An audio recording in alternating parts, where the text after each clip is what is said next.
and age. Okay, it's 9 o'clock. We'll call the meeting to order. This is the Fort Myers Beach Management and Planning session for today, Thursday, March 4th. All council members are present. Town manager, town attorney, town clerk. We'll stand for the Pledge of Allegiance, please. Pledge allegiance to the flag of the United States of America and to the republic for which it stands, one nation, under God, indivisible, with liberty and justice for all. Okay. First item this morning is the update from Lee County on the road project. Just getting a written report this morning, so it's in our packets. It's also available online for everybody to take a look at. Does anybody care to discuss anything on this? Not, we'll just move on. I just had one quick question for Roger. Roger, this is the big question, of course, that everybody continues to post. Are you being given signals that everything is on schedule for Estero Boulevard to be completed by the end of the year? Well, the county is stuck to that statement throughout. As you may recall, we were, when they were sort of, what I felt was getting bogged down in the public segment, I was very concerned about that. They've subsequently brought in a second contractor to help them catch up to stay on schedule. And as far as I know, they have not told us anything that would prevent them from meeting that schedule. Good. I mean, they're clearly. Clearly, if there was, that would be the first thing on their report on top in red letters. I think they'd actually point that out if they're. Well, I think they're professional and they would. Okay. I mean, clearly they're doing yeoman's work right now on the south end. There's no lack of activity. So, I mean, it's all good. I just was curious if you'd heard anything. I mean, at the bridge discussion that they had at Bay Oaks, I had a chance to talk to them about that specific question. They told me that they do plan on being on schedule, and they would let us know should anything change. Beautiful. And I saw Rob Phelan, Publix, after our meeting on Monday. I was in there getting a sandwich, and so was he, so I had a chance to chat with him for a few minutes.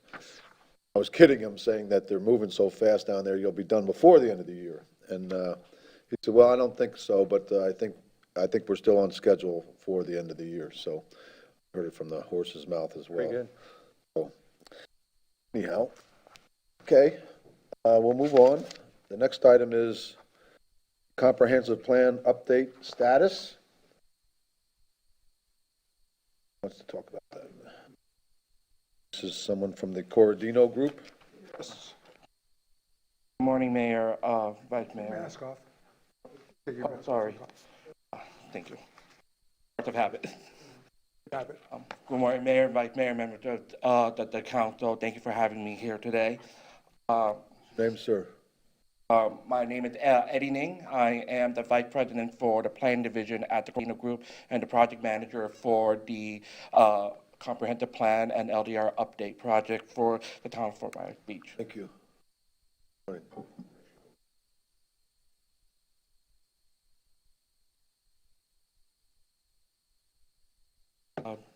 A little background introduction to myself. I am one of the senior planners over at the Corradino Group, and I head up the planning division. So my background for comprehensive plan involved work with Key Biscayne, Isla Mirada, and we just overhauled the entire comprehensive plan for the city of Fort Lauderdale. We're very familiar with working with coastal communities, particularly Barrier Island communities, and our two senior planners who are working on this have been responsible for updates for Cutler Bay and for bringing the code for Key West into compliance. Back when we did that project in 2013, Scarlett, my senior planner, we updated that project, their plan that have now compliant for about 20 years at that point. And we had some very similar issues here that I'll discuss in a little while, because in the comprehensive plan, we have references to items dating back from 1998 and 1999. And so those are things that I'll discuss a little bit. For today, I want to go over what we've, our project task and timelines, and some preliminary review and thought that we go along. And we seek more direction from the council. Okay. So our project task involves 6 items. We're currently in the issue scoping portion. This involves having a survey. We have a link that would provide it to the public, and which was also mentioned at the LPA workshop meeting. We do want to come back to you for a more in-depth discussion around May, your schedule permitting, of course.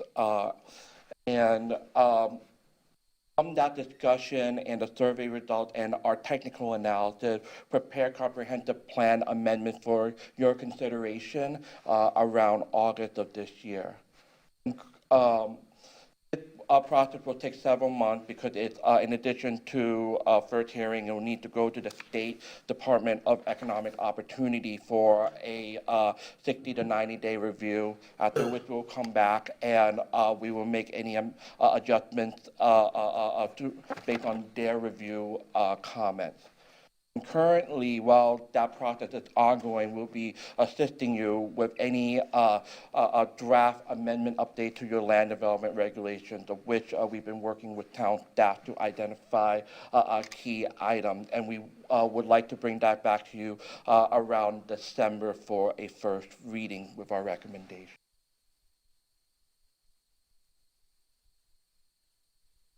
A preliminary review from a general standpoint, we find that updates are needed to bring the comprehensive plan in compliance with state statutes. There's a lot of items that the state requires within Chapter 163, 3177, which is the basis for a lot of the comprehensive plan updates.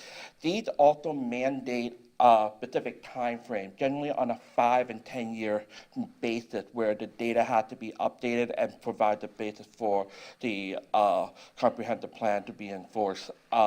Right now, we're finding that there are some things that I mentioned are from 1998 and 1999, or well outside the 5 and 10 year time frame. We also need to update looking at population and demographics and other needed projections. This is particularly important because at the time of incorporation, the town had 8% left of its land for development, and now it's, I think at last look, it's a little bit under 3%. So from when it first came to being an incorporated municipality to now, we now have a town that really should look at comprehensive plan policies that look at how we upgrade our infrastructure and development standard based on redevelopment of existing parcels. It's particularly important as well because as we face the challenges of climate change, we need to bring into place these policies for adaptation, which is what we did over in Fort Lauderdale and in Cutler Bay. It's a vital time to review where the city's vision is, well, the town's vision is, and where it wants to go. Because the comprehensive plan, as we know, it's supposed to be a set of goals that bridge between the vision and the regulations that we have in place. Going through the future land use element, again, we have to update the population projections.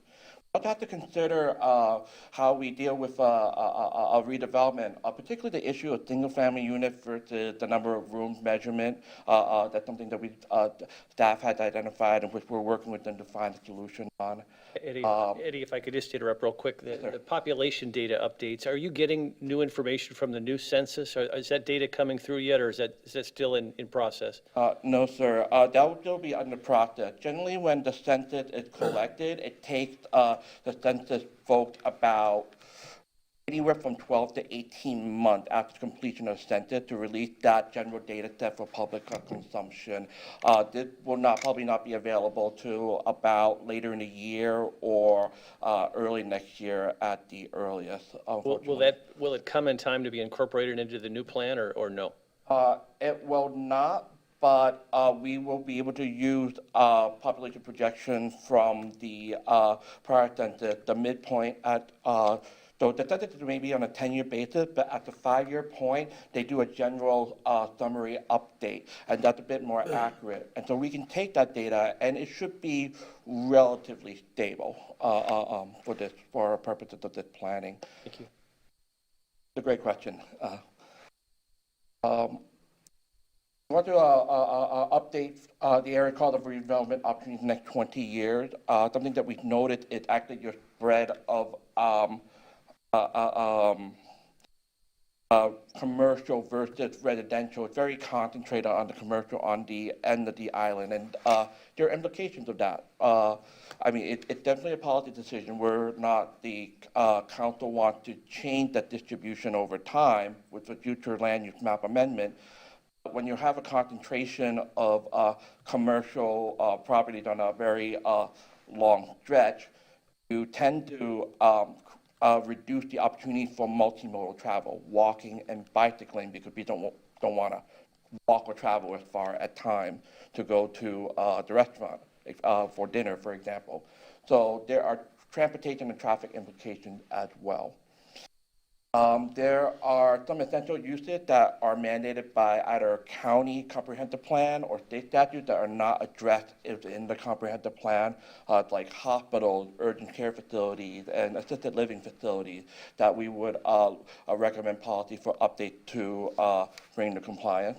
And of course, there are important aspects of parking regulations which then also tie back into transportation as well. The current land use, and this is what we're proceeding on, and just not to belabor what I just mentioned, it is something that we will consider bringing back recommendations for your consideration and further direction back later in May. The community design element. The community design element.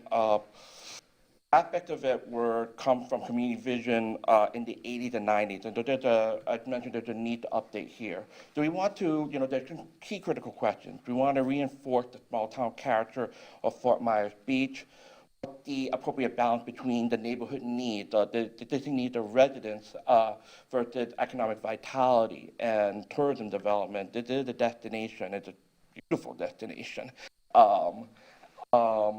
How do we promote walkability and streets, looking at not only things like Vision Zero, but complete streets as aspect to get people out of their cars, which will help with any parking or traffic situations over time. Our community design also looked at the adaptation we just spoke about, so things like freeboard policy, building height measurements, facade and field of community, and of course, how we deal with gateways on the approach at both the eastern and western end as we enter the island. And the aspect of that complete street, which is making sure that we have facilities for bicycling, walking, transit, so that we reduce the amount of vehicles from visitors entering the island and make it better over time. Vision Zero policies have to deal with safety overall and looking at infrastructure safety. Providing parking and transit is important for managing island traffic over time.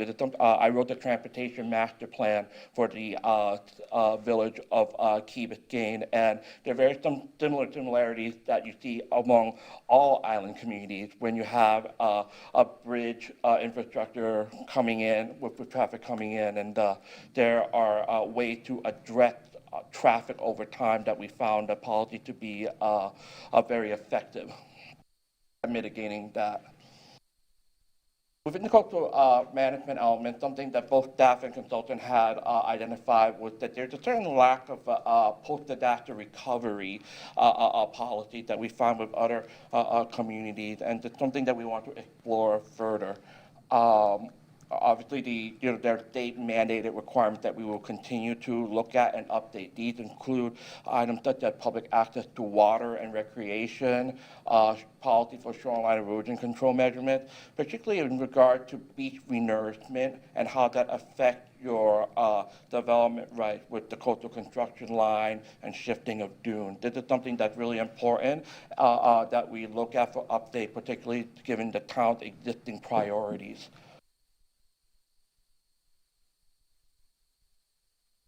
Again, just bringing a concrete example, we have policies in place right now that say by 1999 and so forth. So we are doing a full review to see where the town has accomplished these goals or where it may want to amend these goals as we bring it into the next decade.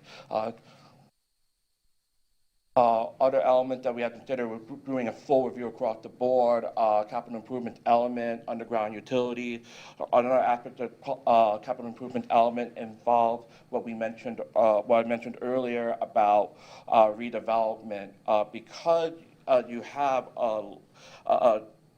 public services and you're looking at redevelopment, the capital improvement element changes as opposed to a more development community where you have a bit more vacant land that is being redeveloped.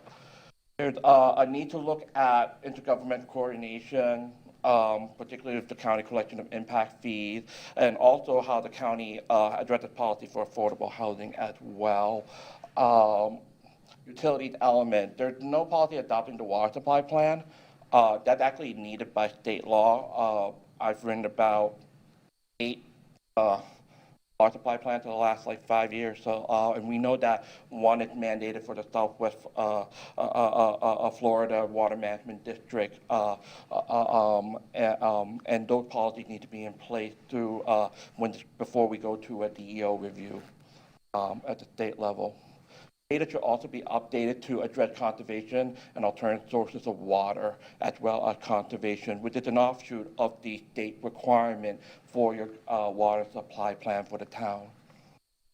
Housing, you mentioned affordable and workforce housing. I have one comment real quick, excuse me. When you talk about the water supply, that we get our water from the county. My understanding went through the water utility is that they are the ones who have to come up with a water supply plan. Is that now shifting to us? Is that a change? It's incumbent, every community has to do their own water supply planning. It makes it a little bit easier to do that supply planning when you've got a source, but we still have to make sure our projections and demands match what their planning is. So you will have that water supply plan element, the utility element change related to water supply plan. Right. That was something that we sent off. I think it was December. The state reviewed it. We've got those policies. Now, again, that whole element needs to be updated further as part of this process. You're just trying to make sure that was focused on the water supply. But every community is required by law to address that issue. Some just have an easier time than others because we buy bulk water, correct. You are, for the record, sir? Jason Green, Community Development, sorry. Thank you, sir. Yes. Sorry for the interruption. That's a great question. Those water supply plans I mentioned, I did this one where they had their own water supply facility, but about the other ones, like the really small towns like Virginia Garden, for example, they get their water supply from the county, but they were still mandated by the state. Just like Jason said, it's just every community requires them. There are some exceptions under state law, but they're very, very minute, and it has to deal with the percentage of the population and the water supply from alternate sources. So it's a very, very narrow group there.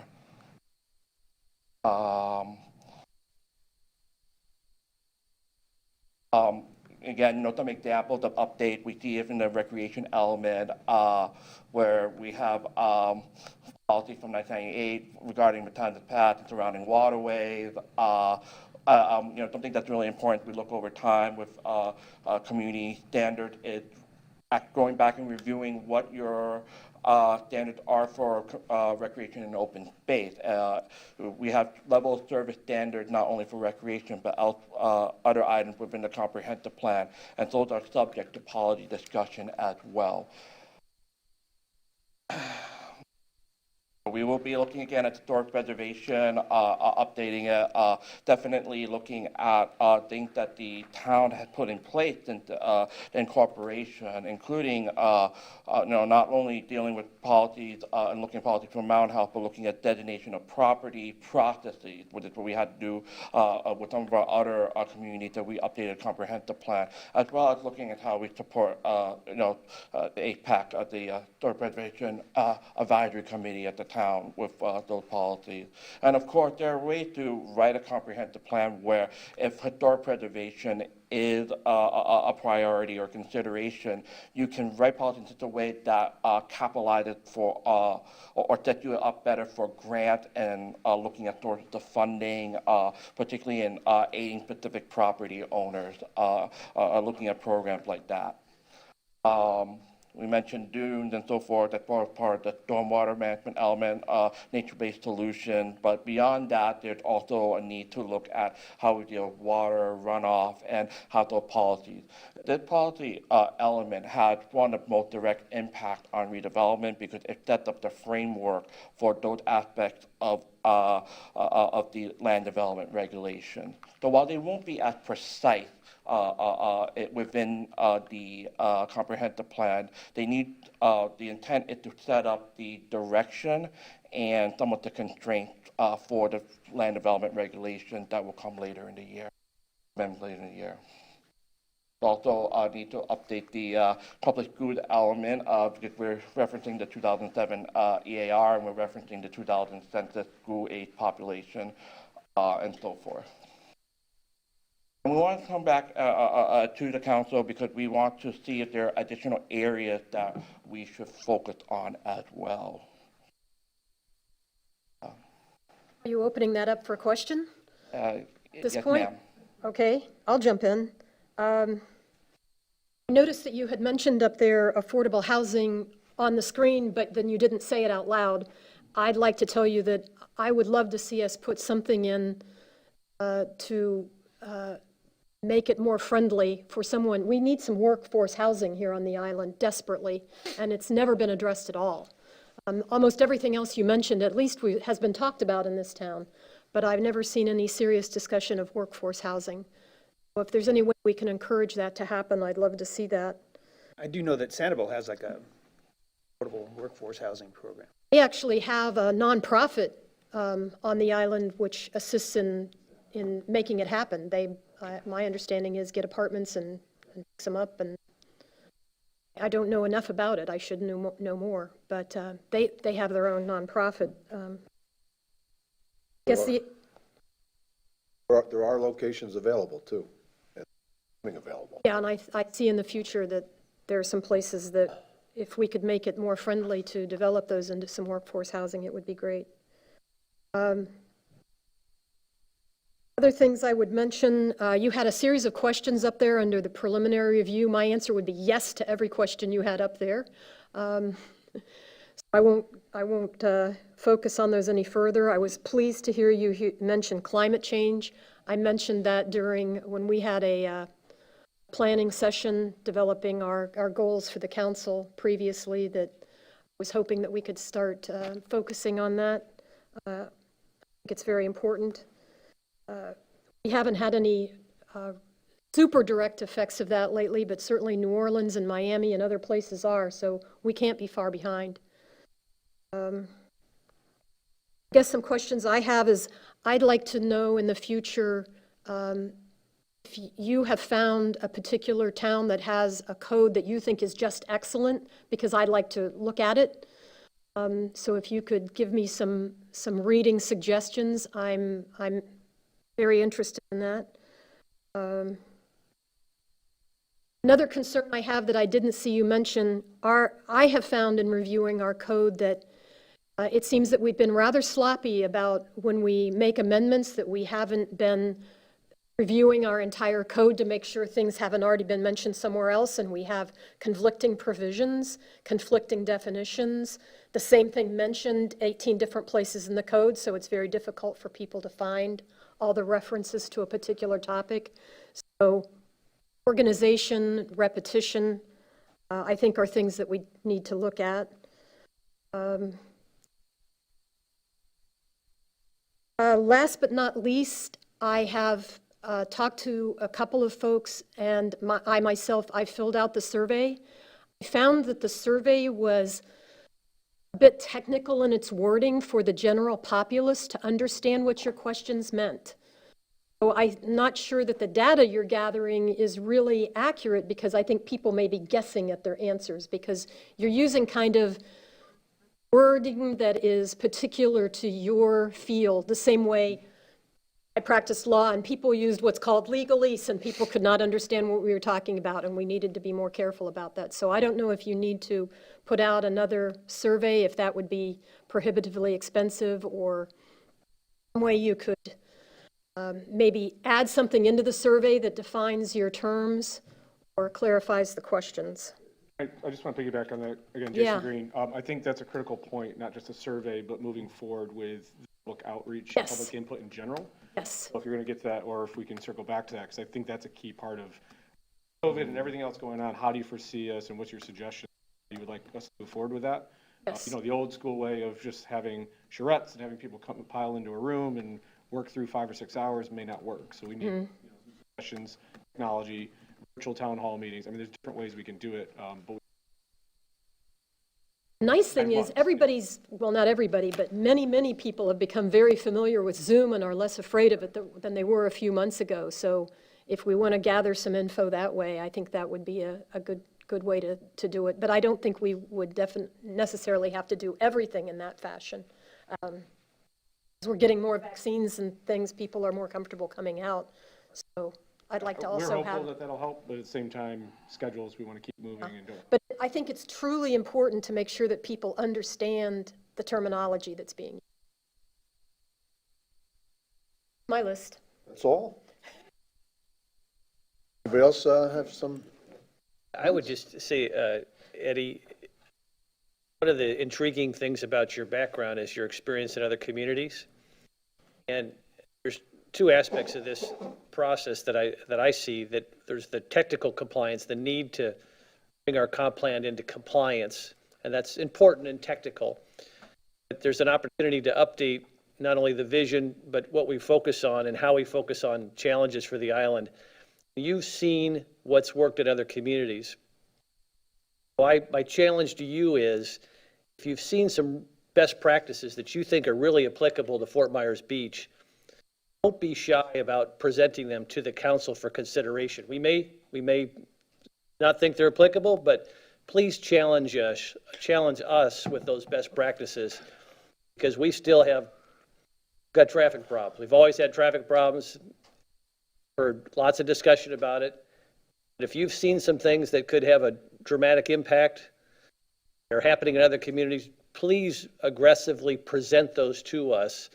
That's what we need to hear. What these other communities are doing, we don't need to reinvent the wheel every time we have a problem. If somebody's doing something that works and we can adopt that, that would be great. So that's really my general challenge to you, aside from the technical dynamic that you've got. And I just have a little bit of a non sequitur, but Jason, during the LPA presentation when he presented, I can't remember if it was during that or it was during the Myerside debate, but you referenced a challenge that we have with the bank at Seagreat Plaza. And I don't know if that was a result of the future land use map or the comp plan, that you said you'd actually had queries about development of that, but it has to be a bank. Could you explain a little bit more what that challenge is and how we can help fix that? Sure. I think the challenge is, we've been talking about it for a couple of years, right? The challenge is new development, protecting, preserving. Look at the vision and look at the small town character comment plan. That's always going to be, and I appreciate your challenge you comments, because sometimes it's we don't want to go over the top, but at the same time we do want you to pick the path that we need to go on. But my point is that those things conflict, right? So in my opinion, economic development is a key component. How do you redevelop properties? That doesn't mean 10-story towers, but how do small businesses expand in a small amount? How do you do that efficiently? How do you do that affordably? But the bank issue is, that's a perfect example of that. The zoning and the land use are set in place to protect and preserve what's there, recognizing there was a commercial use, but not wanting it really to expand. So the zoning district in your codes basically say, if you were a restaurant, you can be a restaurant. If you're a bank, you can be a bank. Office, you can be an office. That was to really put that foot down on preserving exactly what was there. That's the challenge you're going to have, is deciding, is that still appropriate moving forward? Do we want to allow a little bit more room? Do we need to rethink that component? That's what you're going to be facing. And Jason, just to help further dive into this bank example, is the current code restrict us from having it be anything other than a bank today? Yes. Really, it's that specific? It is. Really? Is that because it's under a CPD? No, it's the Commercial Boulevard zoning district, and it very specifically spells out to recognize existing uses. Basically, it's saying we want to restrict and limit the footprint and where it's at, and we don't want an intensification of uses. So that's where, when I was talking to you about the higher side, frankly, was the challenge of these zoning districts implementing Boulevard, and Boulevard really speaks to that also. Obviously, less direct the language and the policy, but then the implementation of that is the Commercial Boulevard zoning district that really calls out and limits. We have commercial office that doesn't allow any other uses. A lot of zoning districts were put in place to recognize what's there, and that's it. That's going to be the challenge, is figuring out, is that what you want to do? So as banks continue to centralize and do things via computer and close branches, we may not have a bank that wants to expand and take the place of the bank that left that location. So it just lies vacant until we change our code? Correct. Can we do that in that specific instance, in the next few weeks? Because you said you've had a couple of queries. I hate to see that property just to lie fallow for a year while we're figuring all this out. But it doesn't stay vacant until we change our code. Someone could come in the same way Meyerside did and ask for permission to change it. But I guess that's a fair point. But Jason, I heard you said you've actually had a couple of inquiries about that property, and you said, no, it's got to be a bank. I mean, because that's the code. And I just wondered, those might be queries we may want to hear, because we may want to change that. So we always tell them the option, you can look at rezoning. Then the challenges that you have with the rezoning is compliance with the future land use map, compliance with the policies. And again, that's going to be the discussion, is how do you modify those? We talked about the 70% threshold. We talked about all that, right? And we have recent cases where there's examples of these issues. That's going to be the heart of what that's about. So But yes, to answer your question, in theory, I'd have to go back and look at the technical components of the code, but we could modify that. Have to look at how that plays with the policies that oversee that. But in theory, yes, you could modify that some. But again, the whole section of that code for that district is written to freeze and limit, for lack of a better term, freeze in place what was there, recognizing that they're commercial, it was growing. We don't want more intense commercial. We want to preserve the neighborhoods, freeze it in place. And I appreciate how that illustrates the broader point of why we're here and talking today, but specifically with that location, the two queries that you got, do you remember, were they people who wanted to be restaurants? Did they want to be retail shops? Do you remember? It's been restaurants, it's been some other things. And that's probably the frustrating part about that district, is you've got restaurants next to it. So you can't put a restaurant in a building that's next door to a restaurant, because so people can come in with a PD and rezone it. I think some people are afraid of the timelines and coming before council and having to ask permission, that sort of thing. The PD can be intimidating. Sometimes these aren't real issues, frankly.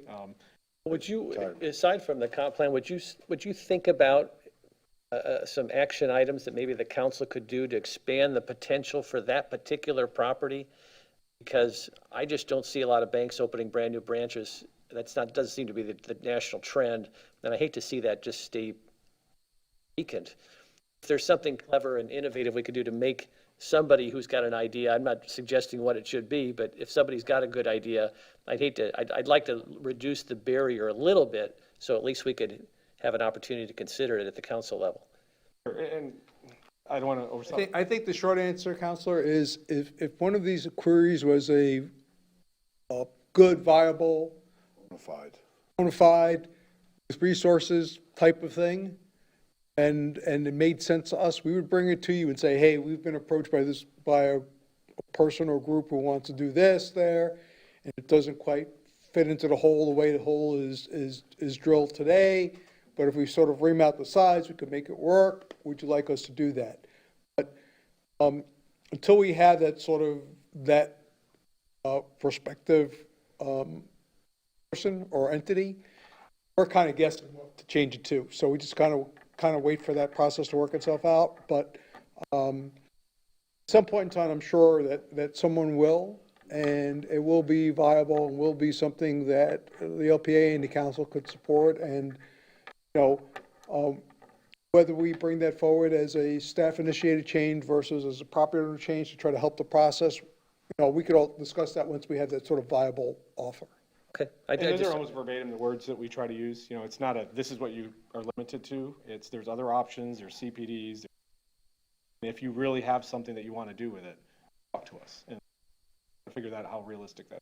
that's Jim, helpful. it's been my experience in real estate that when it does lay fallow for a little while, people going by constantly, the entrepreneurial juices start to flow, and that's when the wheels start turning, what I can do with that piece of property. And And I love that. I just want to make sure there's no roadblock that discourages that. And so this has been a helpful discussion. And Yeah. we certainly, just so you know, we certainly are trying to promote that and say, No, I Creativity, wasn't, I wasn't bring it saying to us, otherwise. bring I it to us. just, Yep. I'd heard that at the LP meeting. I just thought it was curious. So hopefully, if anybody's listening and is an entrepreneur, there you go. I want to caution a little bit. I heard in your explanation there, Roger, you said something that perked my ears up a little bit. You said that if we feel it's a viable solution for that property, we'll bring it forward. So my question is, if someone came in and had the resources and whatever the idea is, we want to, turn it into a car wash, is the town staff making that decision of whether they feel it's viable? I Before it think, comes to the council? Council Alice, I think you know by now, we never tell anybody no. Okay, we always tell people that, bring forth your items to the council, and we're just upfront with them. We say that we think it's a good idea, or we're not sure it's a good idea, but you can go in front of council and pitch it. We never roadblock or stop someone from coming forward with their ideas. any other questions for Mr. Ling before we? Okay, I want to thank you and remind you that you have a basis to work from, an award-winning comprehensive plan. I'm not sure if it was the State of Florida Comprehensive Plan of the Year, Decade, or Century. You'd have to ask Bill Spikowski about that, but it won some award, and you do have a good basis to work from. I appreciate all of your ideas that you've put forth this morning, and we all look forward to your work product as time goes on. So thank you very much, and good luck to you. Mayor, Commissioner. Okay. Mr. Mayor, just to sort of put the icing on the cake there, the reason why the selection committee and the staff recommended this firm to you was because of their recent and varied experience with other municipalities, coastal communities, in the state of Florida.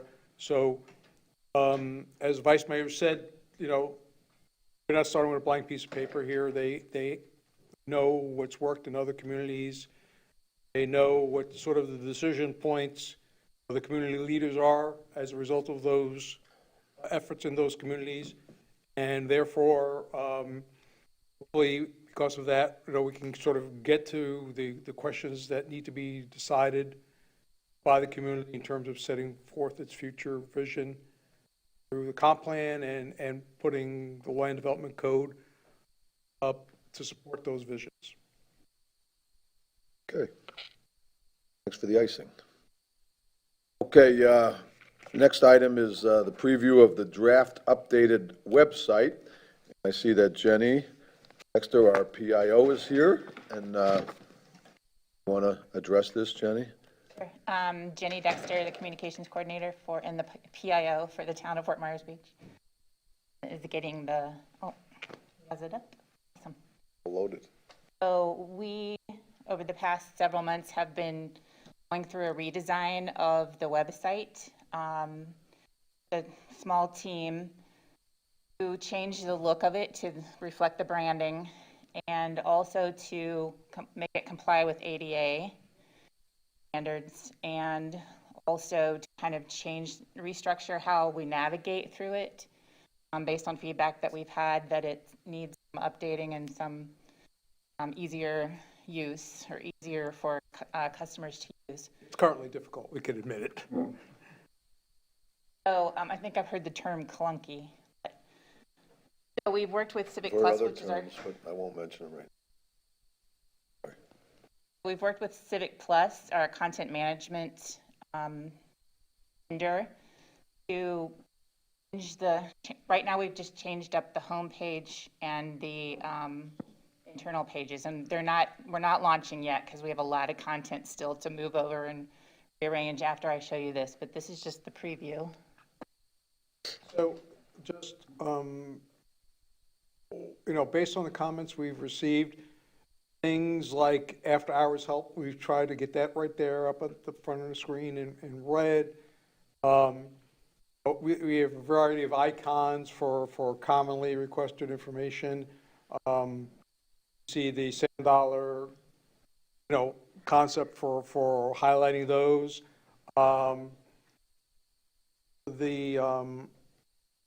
In addition, you have the sidebar of sort of the frequently queried information, so they can get sort of direct access to that fairly easily. He's going to scroll down it.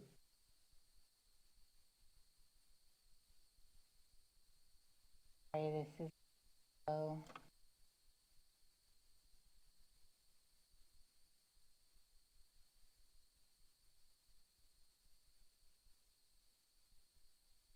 What's highlighted here is based on how much traffic those topics get.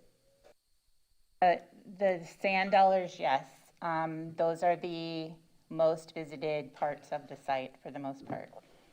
Also, one of our goals is to make the content so that it's very standard on one page, but that people can get to it from several different places. For instance, we've got the beaches under there on the sand dollar. There will be things like beach parking, the beach environment, restrooms near the beach, beach water utilities, all the different parks, including Lee County parks. But also people will be able to get to those things under things to do. Our goal is 3 clicks or less for any content that we have on the site. A quick suggestion, I would say, is probably beaches and parks. Talked about beaches, then you went on and talked about the different parks.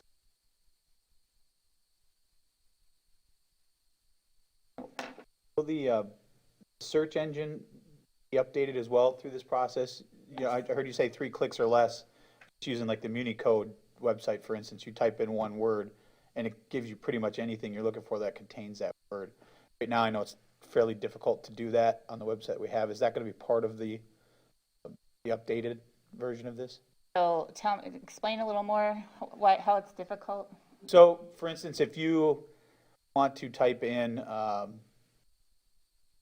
something about turtles, you type it into the current search engine, it doesn't necessarily take you really anywhere. It just kind of gives you vagueness. Whereas if you go to like the Municode website and you type in turtles, anything that has the word turtle in it pops up and it's highlighted. It makes it much easier for you to navigate through and find exactly what you're looking for. And I'm just using that as a broad, for instance, like Bay Oaks. If you go type Bay Oaks into the town's website right now, it really doesn't do anything. The question is, with your 3 clicks or less, will, just by typing that in search, be able to take, so if I typed in Bay Oaks Recreation, would it take you to, I'm assuming to that tab if you didn't see that tab, but work it down from there? Am I making kind of sense? Yeah, I understand what you're saying, Counselor. We have the search engine, and what that really drives at is sort of the tagging of the content pages. So, I think somewhere in here, I remember Jenny mentioned how many pages of content we have. We have a lot of that cleaning up to do, and then giving those pages the appropriate tag. So if you do type in turtles, it'll be on that list of the possible subjects you're interested in regarding turtles. So that's on our minds to do, but that's really when we get beyond sort of the homepage layout and we start working on the actual content. Okay. There's a lot of evolving to do even once we get launched. Content, 800 and some pages. Content has been spread, the same content has been spread over several different pages in different ways. Really having to break it down and do a lot of work on that. So a lot of teamwork done already. We've got a lot of teamwork still to do as far as evolving. A big question I get a lot is, or concern I get a lot is the building and permits and zoning stuff, finding where a permit status is in the process, finding is a permit been closed, things like that. It can be very, very cumbersome and very difficult to find on the current website. So hopefully this will address that, because that's probably the most question I get. So, one of the things we had when we had someone trying to break into our servers was because we frankly had so much public access at one point to our building records. And we've had to scale that back. And I know some people think it's because we don't want people to know what's going on. It's not really true. We're just trying to make sure that we can do that in a way that provides appropriate security for our data, and that people can't use it as a back, because our building permits are tied to our financial records, and, you know, we have a lot of things that you wouldn't really realize that are interfaced with other technology within the city structure. So we're trying very hard to provide current and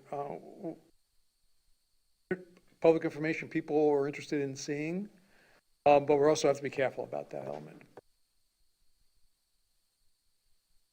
One other thing, since I'm babbling on, I'd like to see, maybe I just haven't seen it yet, on the homepage would be some sort of live cam, the pier, Newton Park, something that people could go and take a look at, and it's nice to look. I know when I travel, I like to look for live webcams, just kind of get an idea of what I'm seeing or where I'm going. Also, speaking of what Dan mentioned, the Municode, there's quite a few external links on our page now, right? There's a Municode, there's, if you want to go, the meeting portal is separate. How many different external, and then same with the permitting, and how many different external sites are tied in with the? I don't know a number, but yeah, the pay utilities, YouTube, that kind of thing to watch. There's several, but it's no issue whatsoever. I mean, it's just. I mean, you're being directed to that website, you know, and I think one of the things that we should do that we don't do is make it clear that you're leaving the Town of Fort Myers Beach page, being redirected to the county solid waste page or the Chamber of Commerce page, or, you know, Yeah, 'cause I whatever it is, you're no longer in the framework of the town's website anymore.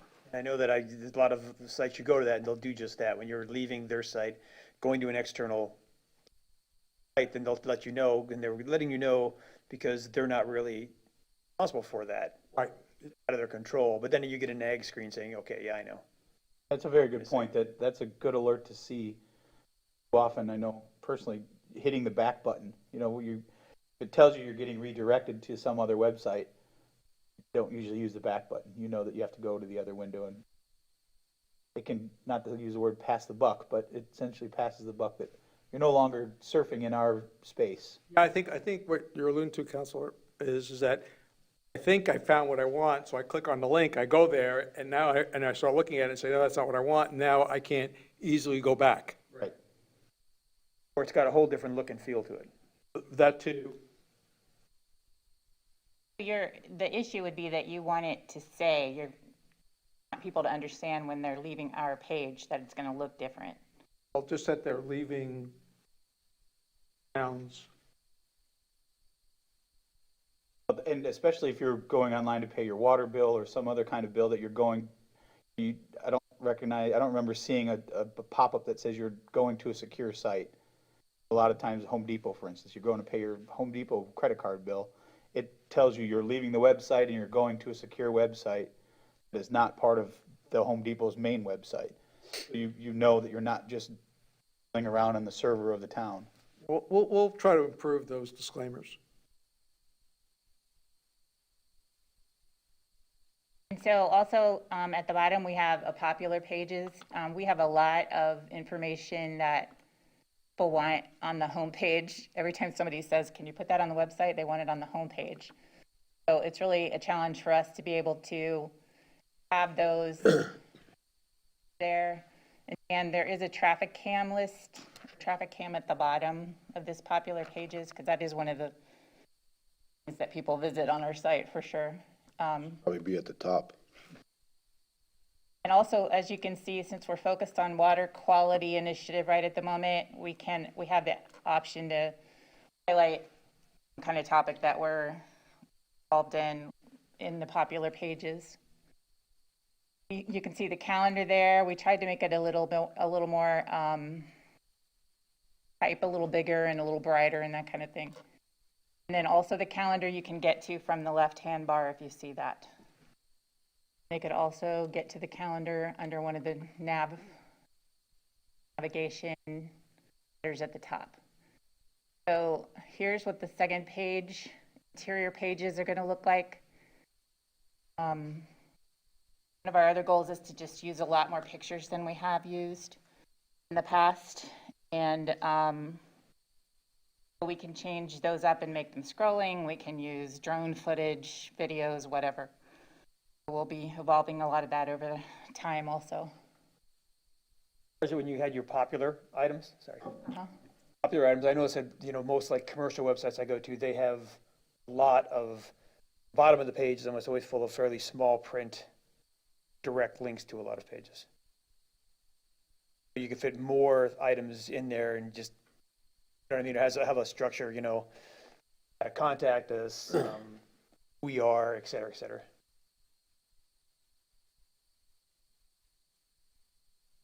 Sorry, the mouse is just so.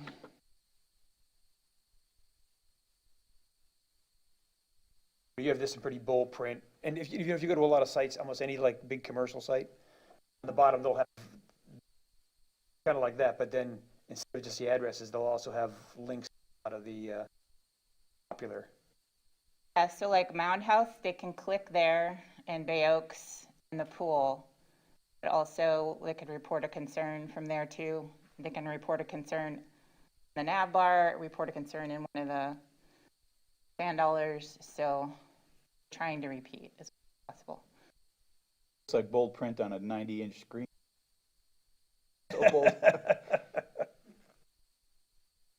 I mean, I'm looking at Dan, I think I'm going to the optometrist soon.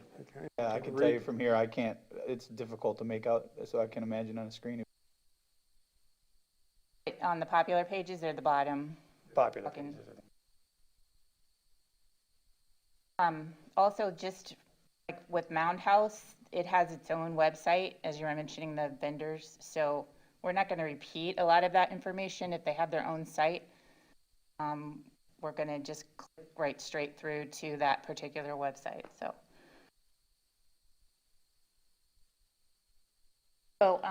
if you guys have any other thoughts, comments, even as we launch, please feel free to let me know if you want to think about this. And Is there anything more on the feedback. the front page for like emergencies, boil water emergencies, anything like that? I'm looking around the poll, so it's difficult to see everything, but at the top, there's a scroll, like there is a scroll bar on our current website. It's had the ADA under development thing.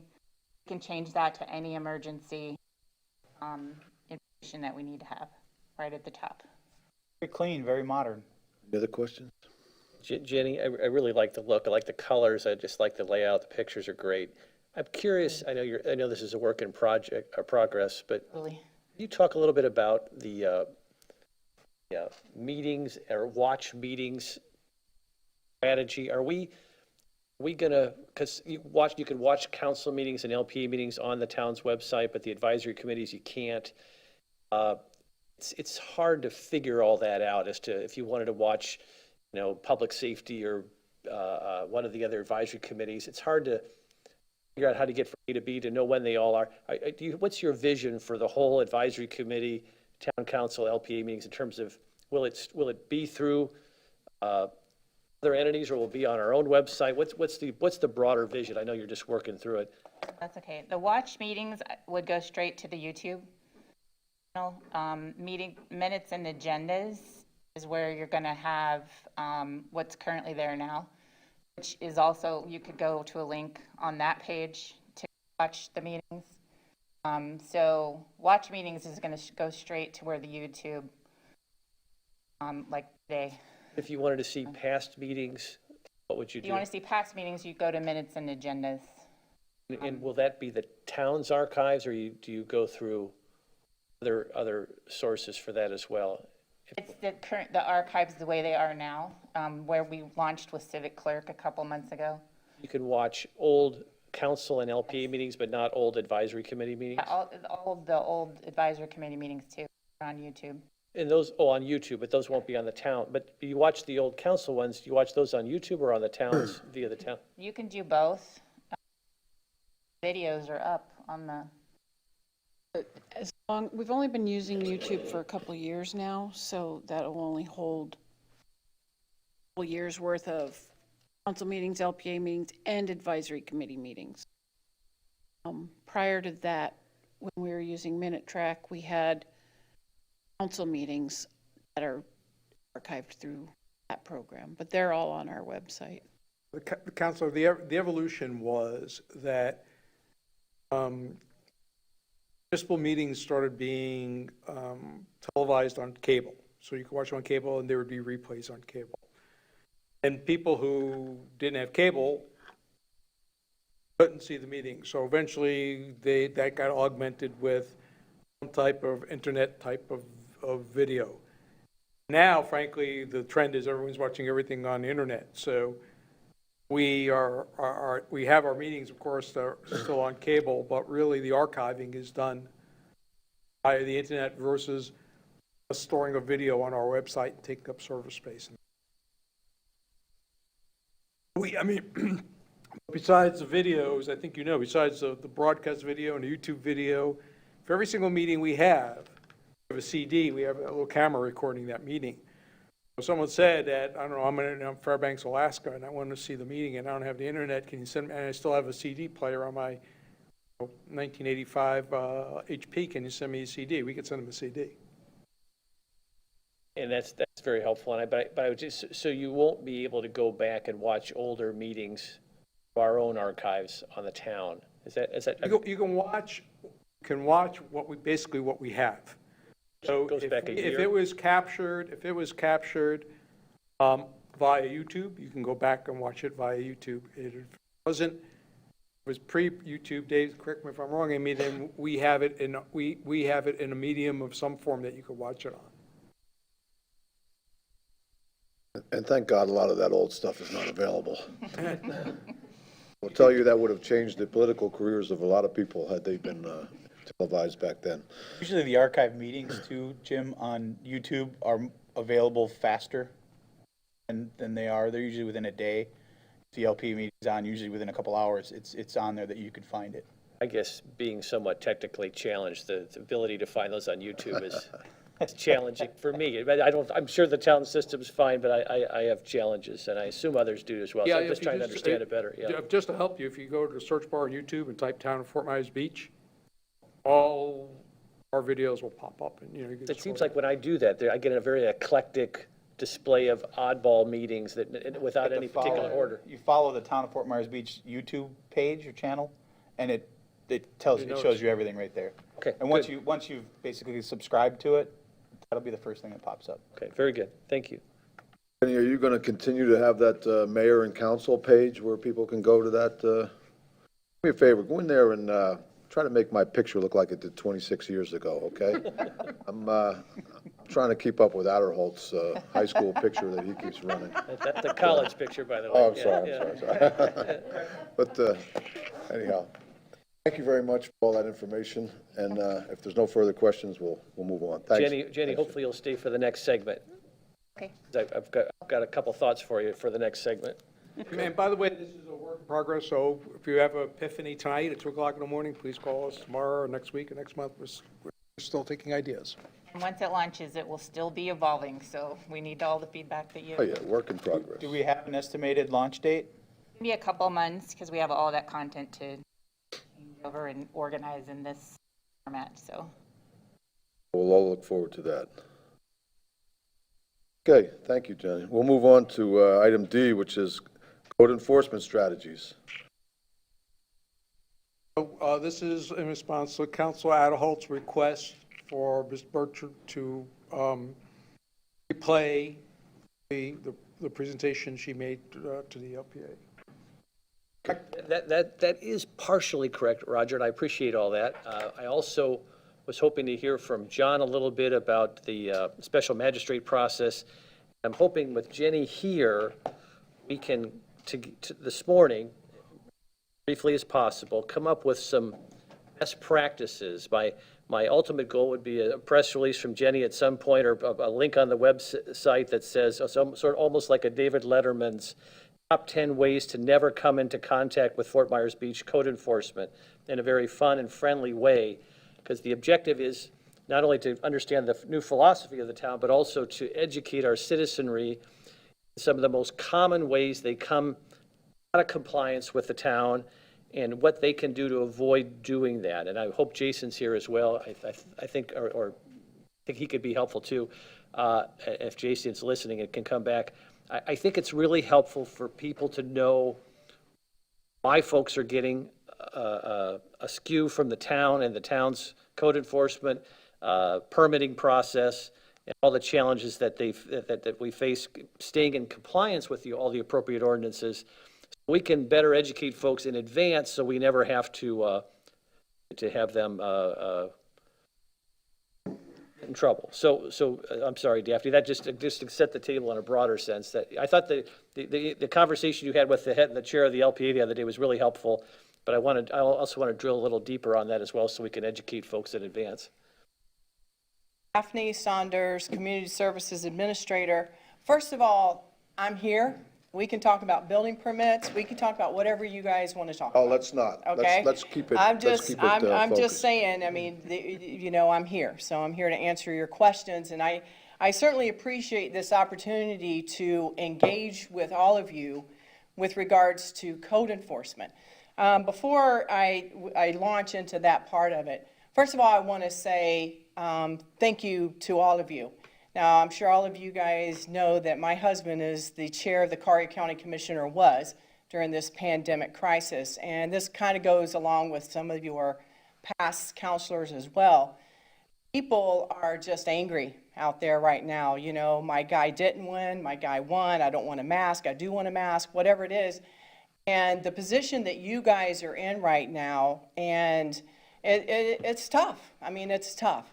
So I really appreciate, you know, what you guys are doing, as well as all the elected officials out there, because I know during coffee and what it is that you guys are truly, truly going through, you know, to try to make the best decisions for your community.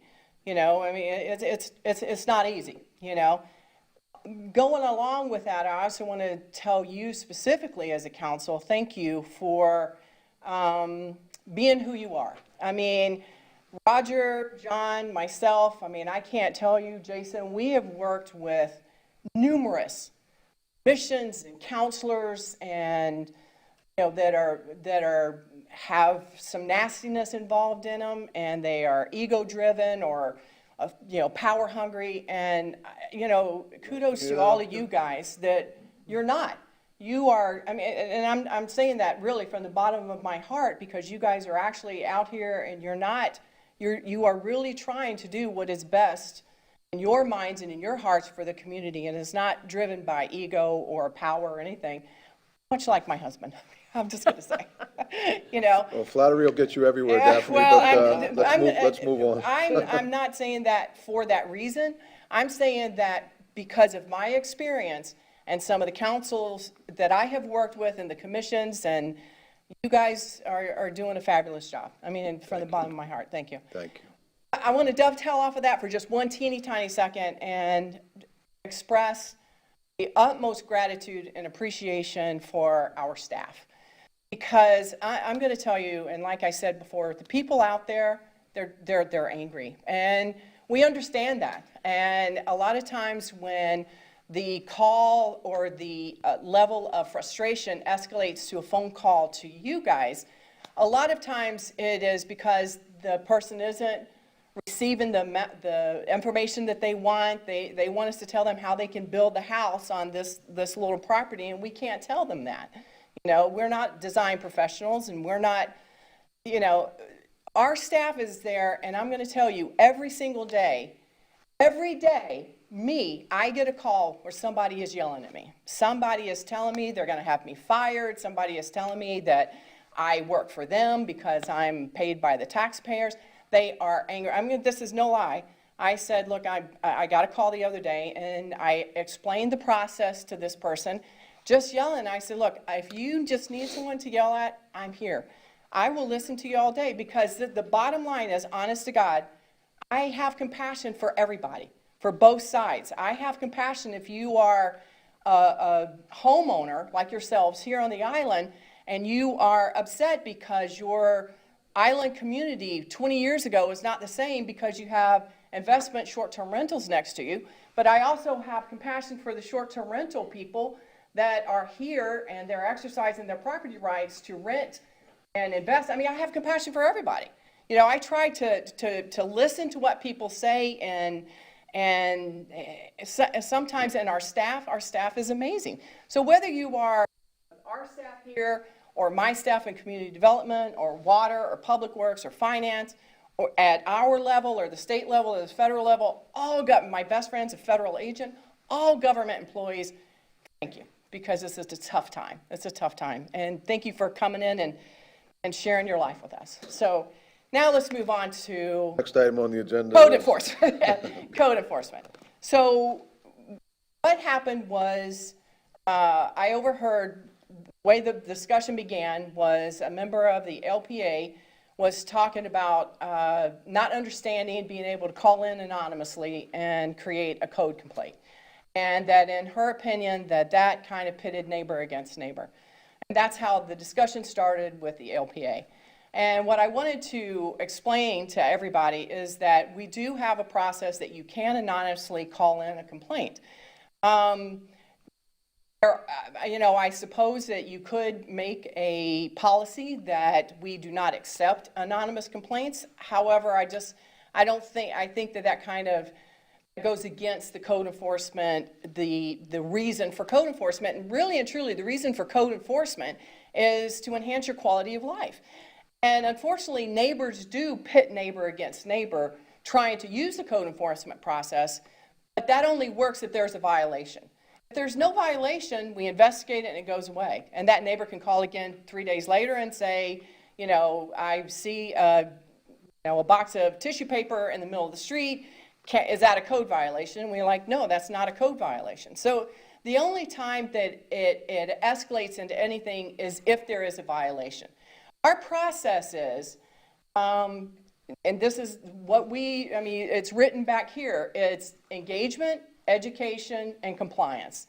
That is what our philosophy is here. So if we get a complaint, either on the complainer side or on the violator side, what we really want to do is educate. I mean, it goes along with what you've been saying, but we've actually been doing that. We literally, if we get a complaint, we send out our code enforcement officer. He investigates. He either talks to the complainant. If he can see that there is a blatant violation, whatever it is, he will, talk to the violator. What we want to do is give you plenty of time. He goes out there with actually a printed copy of the code. We want them to understand, here is the code, and this is what you were violating. It's not just coming from me. It's not just coming from your neighbor who's complaining, but there is a code that says you have to do it this way or you can't do it this way. So once we do that, we are working with them to come into compliance. We tell them right then, we're going to issue a notice of violation, but we're going to work with you. We're going to give you 30 days or whatever the reasonable amount of time is to come into compliance. And if you haven't come into compliance, just keep in touch with us. Let us know what happened. Your mother's in the hospital, your father died, your wife has cancer, whatever it is. Let us know what's going on, and then we'll give you 30 more days. When you see the agenda before the magistrate, literally the people that are on that agenda have had months and months to come into compliance. We have literally reached, that is the absolute last place. We don't like magistrate agendas. It's a lot of work. We're bringing in John and our magistrate to come in here to put on this, to have this magistrate hearing. It is our last stop because we cannot get you to return our calls, or we can't get you to file for that permit or whatever it is. It is the absolute last stop. And since I've been here, we used to have magistrate hearings every month.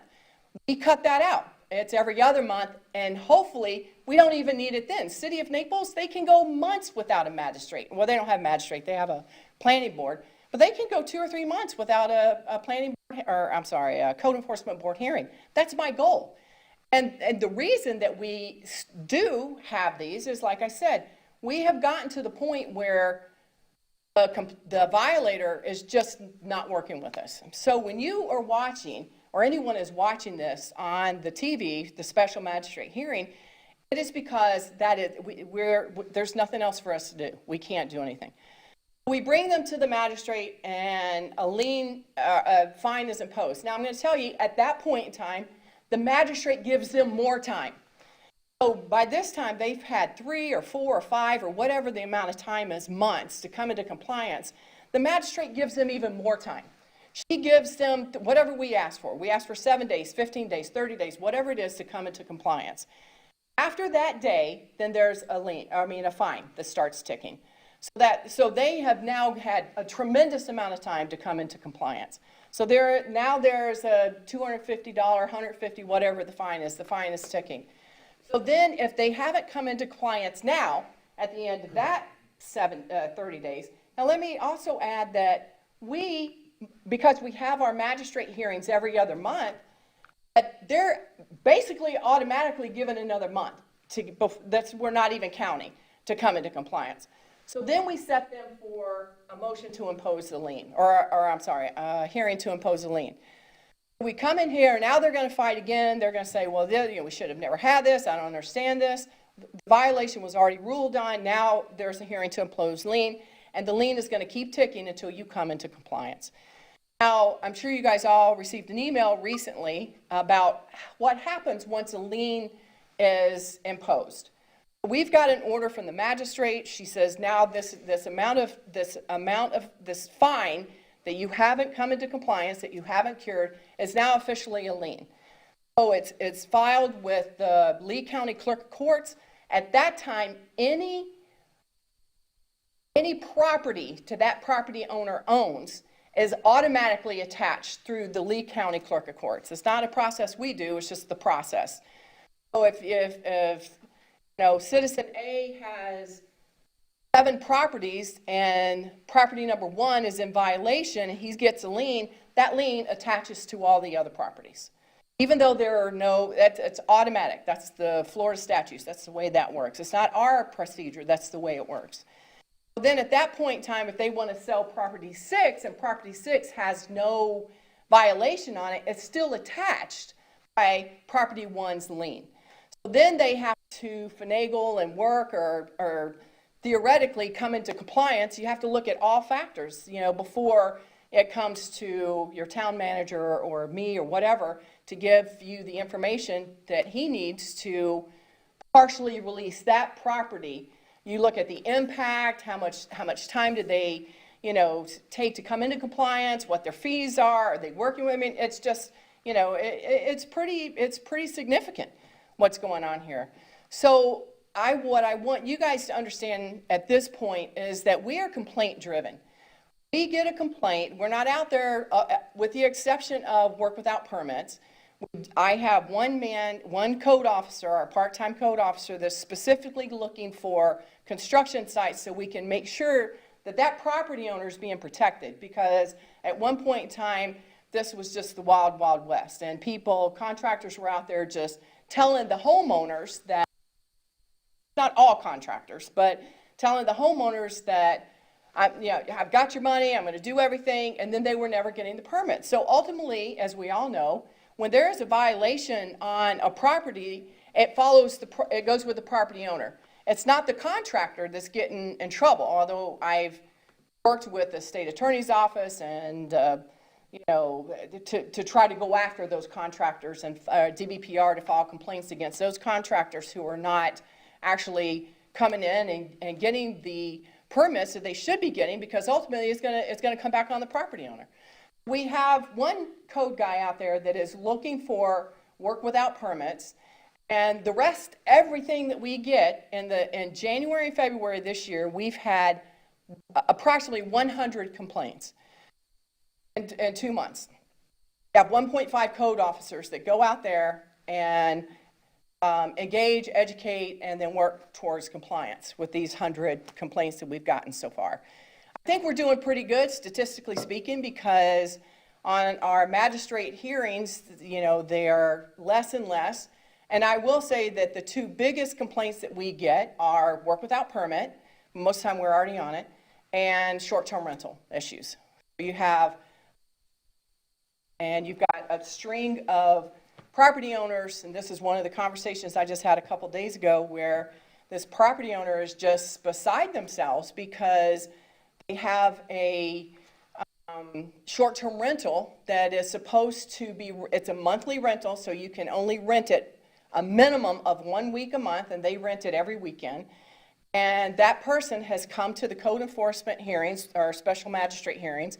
We've gotten a lien against them. They can't understand why they're still renting, which that's going to move me to the next part of my discussion with you, is that if we have about maybe less than 10, I'd say 7 to 10 property owners out there that have a valid lien ticking on their property.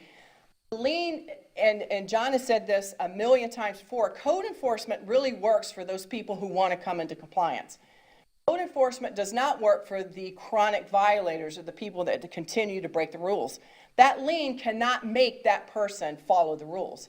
However, and this will come back to you, you can either move to foreclose on that lien, you can move for injunctive relief. And injunctive relief is basically, and John can get into this a little bit more, but is basically you're asking the court system to enforce your code enforcement order. And if they don't enforce your code enforcement order, then they will be held in contempt of court, basically. So the foreclosure, and this is what everybody talks about, is the foreclosure. And the foreclosure is basically, it's really only beneficial to us foreclosing on that lien if there is no mortgage on the house. It's very complicated legally, you know. So it's really, we have 5 people. We have a guy that runs his electric bike, I'm sure you've seen him, up and down the beach. We have a code that says you can't do that. He knows he doesn't own anything, so we've got nothing that we can attach. He screams at our base officers and says, "There's nothing you can do to me. You can't catch me. There's nothing you can do." They know this, and they continue to violate. We have a property right now that had a fire. They remodeled and put a roof on, 2 permits, work without permit remodel and work without permit roof. No permit. I don't know who did it. We brought them to the magistrate and their short-term rental. This weekend, they are renting out of zone in a house has no permits. We've got a lien ticking on them right now. We need to get guidance from you as to what it is you want us to do next. Do you want us to go after injunctive relief, which is basically a lawsuit against them? Do you want us to foreclose? Do you want us to do nothing? What is it? But this group, I had a conference call with 5 people on that street. They're just frustrated with the fact that they know this person has a lien ticking. They can't understand why, number one, they don't have a permit. We don't even know if their house is safe or not. And number 2, why they're still renting out of zone. So that's just 2. We have probably 5 of these that the lien itself is not going to create compliance or, facilitate compliance. They're just not doing it. Can I interrupt you for a second? Go ahead. So, what you typically see is The worst. well, the case where the lien has been ticking, the person has basically been ignoring us, and then they decided last weekend that they're going to sell, and they have a closing set, and now they don't understand why this can't be resolved. They don't understand. We want to sell the property. The buyer wants to buy, the seller wants to sell. We don't understand. Why is the town holding us up? Well, wait a second. This issue's been going on for months and months and months. Now, you've decided that it's a priority in your life to try to address it. So, when those folks come in, we have a process to deal with liens once they're set. The town code is that only the council can adjust the lien. Recently, the council has designated me to deal with some specific cases, which I have. But that's our general rule. But the thing that you see is, sort of, today I want to try to get this all cleared up after months and months and months, and work of Daphne and her staff and others trying to work to resolve the violation wasn't a priority in their life for whatever reason. Now, all of a sudden, something's changed and now it's a priority. If I could, this is real timely, all the information is very helpful. Daphne, while you've got the floor, could you talk a little bit more about, you mentioned short-term rentals and work without a permit. Could you give some other examples of where folks get crossways with base and with code enforcement, so just the public has a better sense of how they can avoid those interactions in the future, just from an education standpoint? What's your advice to the citizenry to never have to have a problem with base in terms of what you see most frequently, never have a problem with code enforcement? What advice would you give the citizenry? Well, let me jump in first, if I may, and just say that. Well, first of all, if you're getting work done on your house, get multiple bids from licensed contractors. And if one of the contractors say that they could do it in half the time and at half the cost, it's usually a bad person to be going with because they're cutting a corner somewhere. If the other two are in close proximity with respect to time and money, and the third one says I could do it in half the time and for half the money, that's usually an indication that they're not connecting all the dots and plan on skipping something. So generally tends to be permitting. okay, so that's one thing. The other thing is that with the support of this council, we have changed our rules for residential properties in particular, that our permit fees are up front. So if you hire somebody, it used to be that, well, I don't know what the permits are, I'll have to find out and tell you after, and I'll give you a bill for the permit separately. We've changed that so that for our residential properties, permitting's up front. So the first thing you should do is, I hire someone to do something at my house, I'm gonna give you enough money to go get the permits, and once you got them, come show them to me so I know you got them. This is a great colloquy, and I'm hoping Jenny's listening, because this would be great to convey to the public. Yep. That, and then the third thing is, and I always say this to you all and to the public, and that is that we really are here to help you. Call us if you sign a contract with a contractor. I'm planning on doing this. Will require permits or not, so that they're educated when they have a discussion with hopefully the three contractors they're getting bids from. So the contractor said, I don't think you need a permit for that. I said, well, I talked to the town, and they said that we will. And that gives you an indication of perhaps that might not be the person you want to engage to do that work for you. So Just to elaborate on that point, Roger, and maybe this is a Jason question, what can folks do to help the process when they want to get these permits, when they want to get their swimming pool, et cetera? What should they be doing to help expedite the process for the town? Because we hear a lot of challenges, and some of well, a couple of things. One is that a contractor is not an architect or a planner. Depending upon what you're doing, you may need an architect or a planner to do your project, particularly if you seek variances and things like that. If you travel through some of the staff offices, you go, and I forget whose office it is, but there's literally a site plan drawn on the back of a napkin that someone submitted. So, that's where the conversation early with us helps us and helps the property owner, because we could say that based on what you're describing to us, what you want to do, you may want to consider engaging not only a contractor, but, also seeking the advice of a planner or architect also, because, we think this is more complicated than switching out a doorknob from our perspective. Now, some people take that advice and some people ignore that advice. Some people are driven by fortunate a lot of times by time and money. And, typically shortcuts resolve in a longer journey, usually a more expensive journey. I think what gets lost a lot, and you were dancing around it, but never really got to it, and maybe it's, everybody just, it's understood, but it's not understood. The reason that there are building permits, so that there can be inspections, and to close out the building permit. The inspections are in place to protect the property owner, and to protect whatever tenants that property owner is going to have. I mean, if you have an unlicensed electrical contractor in there wiring your house, and all of a sudden your house burns down, and someone gets killed, that's because they didn't have a permit, or they were hiring unlicensed subcontractors and so forth. So the town is not, we're not in the business of issuing these permits to make money. We're in the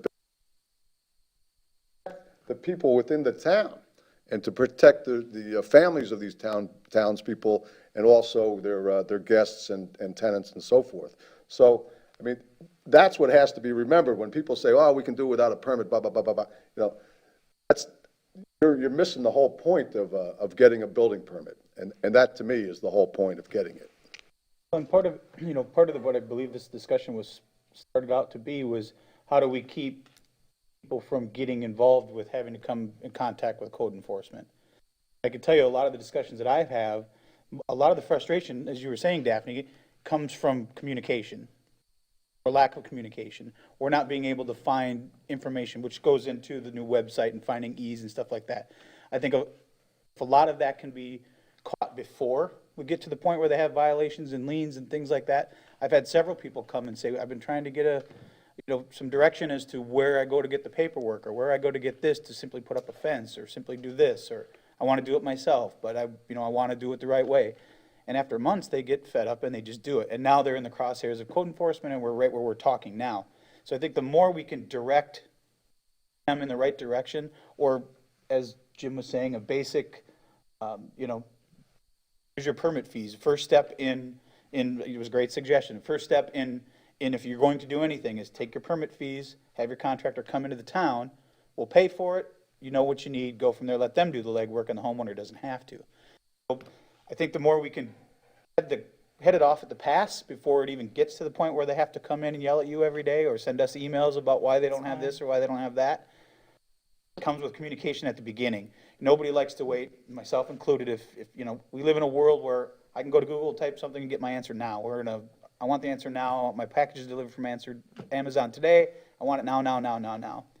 The more we can get to giving them that, I know it's a dream maybe, but the closer we can get to that, the less frustration I think the staff will have, our residents will have, and I'll have. Councilor Aderholt, going back on what you were saying, I would think that, and she's jotted down all kinds of notes, one of the biggest things that a homeowner needs to know is that they can access that permit through our iWork system.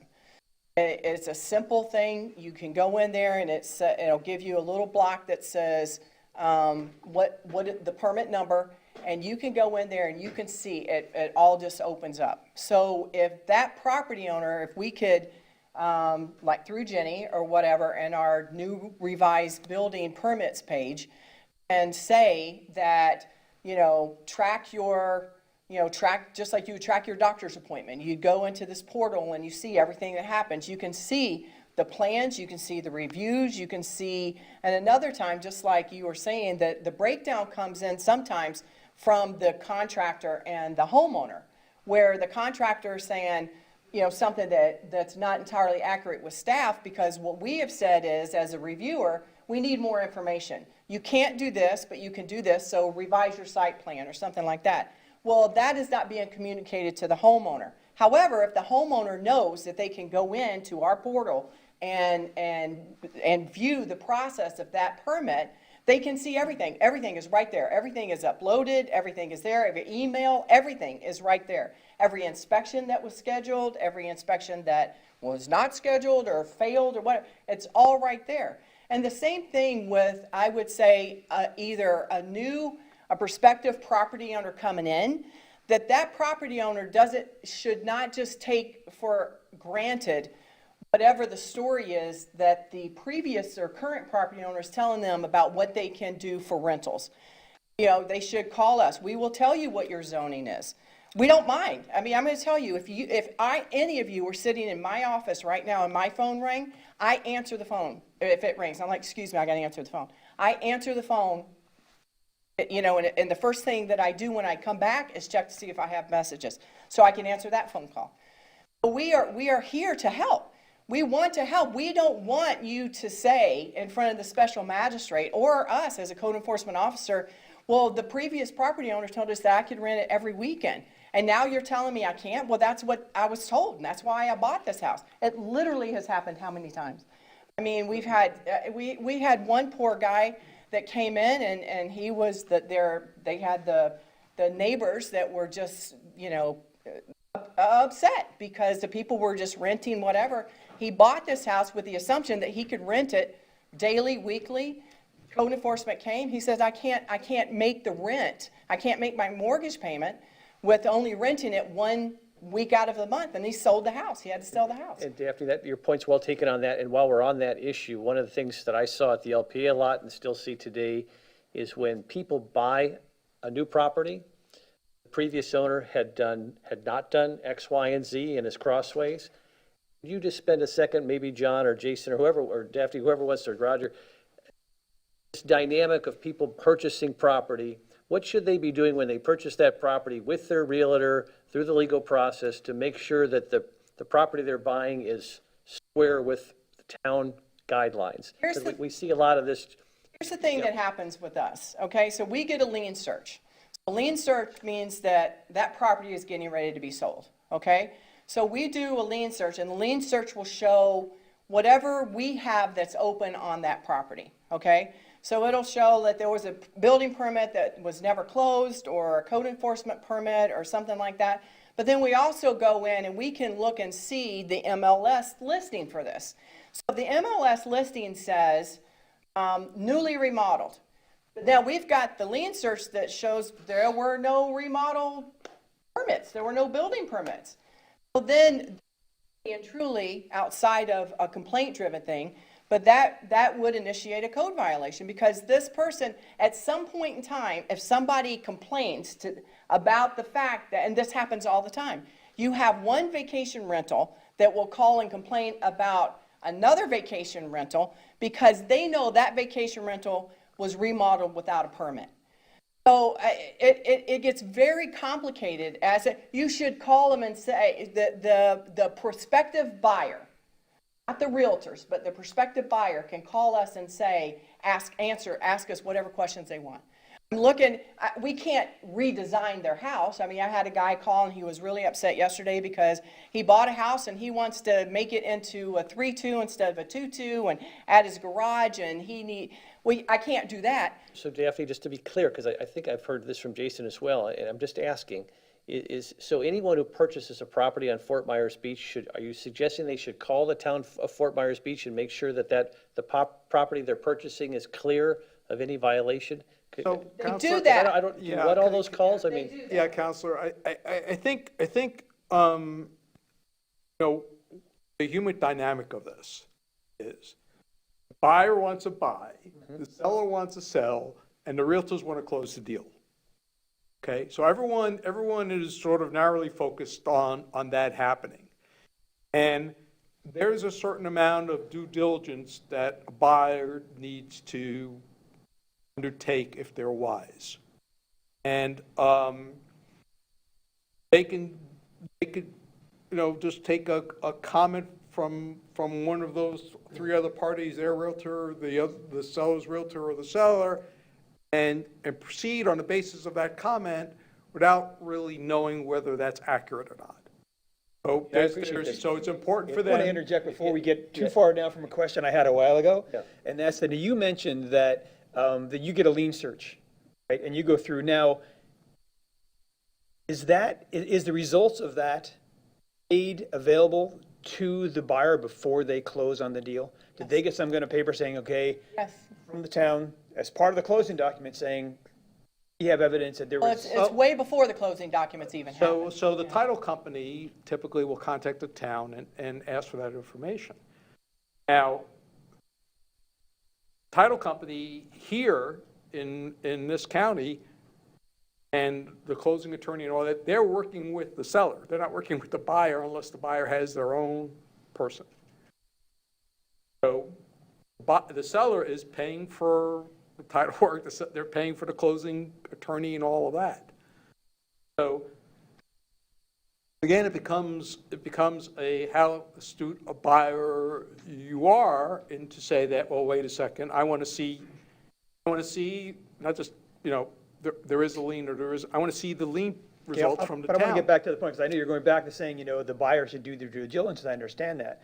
But you're saying that now that the title company may not communicate this. Well, they communicate that there's a lien on the property. Yes. That's. To the hold on, prospective hold on. property Let's- owner, yeah. Let's start with the basic premise here, that we're making an assumption that the buyer and the buyer's attorney, the buyer's realtor, whoever's representing, is actually inquiring about that. There are instances where the lien request and the permit search doesn't even take place. Don't worry about it. Okay. Well, and particularly in hot markets like we have now. Or it's a cash purchase. Right now, you have a hot real estate market. People are afraid that if they start putting up, well, I want to see the lien search, or I want to see this, or I want to see that, the seller's going to say, next, and go to the next person. So, This is, because I know that, my understanding, and I know I've talked to a lot of people who come from jurisdictions where the permitting is not as cumbersome here. I mean, we're on a barrier island, we're in a, there's flood insurance issues, there's all kinds of reasons why things are more complicated here on Fort Myers Beach. But they come from a place where they go into a town hall, give them the plans, walk out with the permit. I've heard a lot of places that happens. and the answer to that, Counselor, is very simple, and that is that prior to Hurricane Andrew, the building permit process was much more lax. Than code. Until Category 5 hurricane went through the southern portion of Miami-Dade County and basically flattened it, looked like a war zone, okay? And it wasn't the houses that were built in the 50s that were flattened. Houses that were built 2 years ago and 3 years ago. What the county and the state realized was that the sort of honor system of the building permitting process wasn't adequate. They strengthened the building codes here because of that. That may be true. You may live in some place where, there's a lot less propensity for natural disasters, so therefore maybe it is, you walk in and walk out. I just wanted, from getting kind of off topic, because I think the point that Jim's making is that, communication is really the solution to a lot of problems. It's broken with the communication in a lot of ways, or people will come. We were the same way. First house we bought here, it was for an investment. It had a non-conforming but legal apartment downstairs. It was built before the town was formed. And I thought, oh, this is like a duplex. We could rent these out separately, yada, yada, yada. And then, it took a lot of work on my part to find out that it wasn't the case, what the actual rules were. It wasn't even after talking to someone in town hall about it. And this is after I purchased it. I found this out. Because when I came here, the first time I bought a place, I didn't know to ask that question. I knew I could look at police reports, get a feel for the neighborhood, look at the values, I could do a lot of things, but I didn't know to ask that question. And I think a lot of people who come here to the town don't know to ask that question. That may be true. There's a lot of reasons people go. The few people who engage an attorney in a real estate transaction, they may use an attorney who from their hometown or from some other part of the state that they know who they went to school with, who may not be familiar with Lee County and Fort Myers Beach. So there's a lot of opportunities for things to go awry. But we're a neutral party. We're in the public information business. We're not in the mind reading business.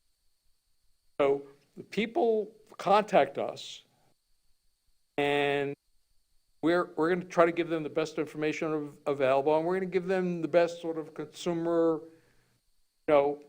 information available. As a consumer, this is what you should be thinking about. We don't control what they do. I can tell you, I get a lot of calls where someone will say, I called Jason or Daphne or talked to one of the code people or the base people, and they said this, is that true? You do have those people who actually not only ask, but ask and verify. And then you have others who, to the enthusiasm or for whatever other reasons, just don't.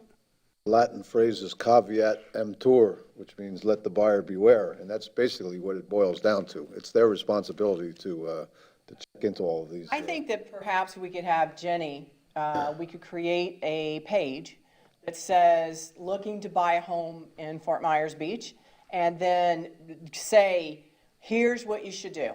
It's exactly. And we just start listing That's exactly just what you yeah, said. That's exactly the purpose of this colloquy Yes. today. I think that's really great. I also would love to see Jason and Jenny and Daphne work on something that says, I'm interested in building a swimming pool on my property. What's the best practices? What do you advise best practices procedurally? Not telling them how to design the pool, but say, hey, come to us first. This is some of the challenges. It's just some advice you could give people to help them prevent them from going, getting crossways, but also helping them do it in a way that expedites their process. But I just think, if I'm building a fence, what's the ordinance? What's the statute? What do I need to be sensitive to? Where do I go to what do I need to get for approval? The most common ones, not everything under the sun, but the 10 most common things. I just think it really would help educate the owner, and then we could continue to point people to that direction as counselors. Say, listen, you always got to do that. Go to this page, and they'll tell you all the 5 steps you need to take. I think there is a, you could say buyer beware, and I think that's absolutely true, but they need to have a resource to go to get educated, and that's why I think this is so helpful So this morning. we could do that, and I will tell you that the people who call us and ask that information will look at that and do it. Maybe that will elicit a couple more, but unfortunately, we still have a whole series of population through excitement or whatever, don't do that, or they're thinking about their hometown rules or whatever the case may be. But we have no problem doing that. The point I also wanted to make is this, and that is that, and I've said this to you all before, we have, and we don't advocate for any contractor or contractors. People pick who they want. We don't say you marry or Sam or Joe. But I will tell you that we have contractors who, once they found out we were serious, understood how to work the system effectively. And by that is, they come in and communicate with us. And when we say that, we do this, but this is going to be a very difficult process, but if you move the wall of pool 4 inches this way, you're fine, and they listen to us. They get their permits, and their clients get their pool, and things move on, or their fence, or whatever. Then we have the others who want to spend 6 months trying to figure out why I can't do it the way I want to do it. Brings me to a good question. Maybe this is for John. Is it possible, based on what Roger just said, for the town, or is it any municipality for that matter, to create kind of a Angie's List, if you will, of contractors that the town recommends? I would tell you no. Okay. Just a general. I do want to make a comment to all of you all, and to the mayor's comment of buyer beware. Not only is it buyer beware, but and I give your staff and all local government staffs across the state, sometimes get an unwarranted reputation for being difficult, et cetera. I want to make it absolutely clear to you all and to anyone who may be listening is that many of the things you are discussing here, particularly this issue about permitting, it's not town, it is the state of Florida. The legislature that has said, we have adopted a statewide Florida building code.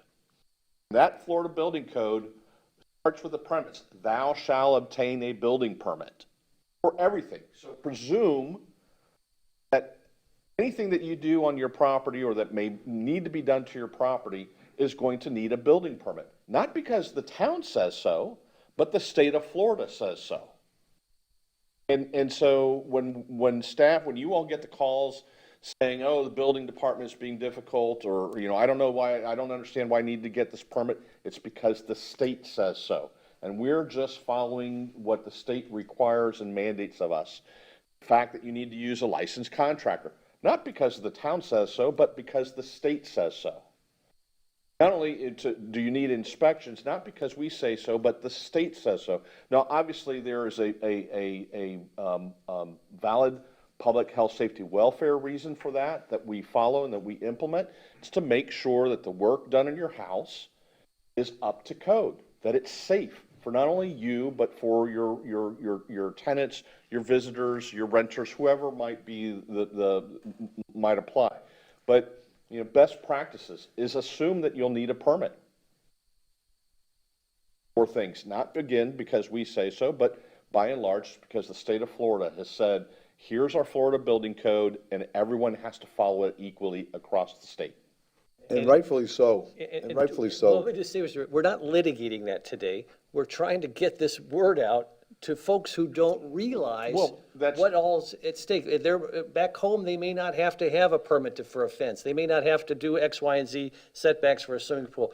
If we could just convey that via the new website as best we can and steer them to that, if you're going to build anything on your property or make any changes, you need to assume that. Check with the And or here's the website that tells you the best practices. If we could do some more education and prevent this again, we're not litigating the staff, we're not litigating the rules.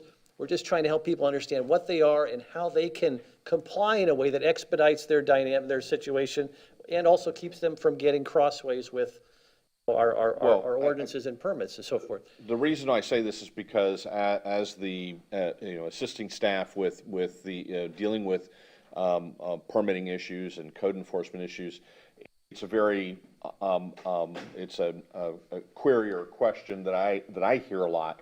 Well, I don't know why I have to do this. Why is it that they come before the special magistrate and they say, I don't know why I need this, and our response, and my response in many instances in those situations is, again, because the Florida Building Code says that you have to obtain a permit. And on our permit website page about how to get a permit, what do you need a permit for, we could put that as a preamble so people could understand the foundation as to why that exists. I just think it'd be helpful. Yeah. And I don't disagree. I don't disagree in that regard. That sounds like a great page to be one of the 3 clicks.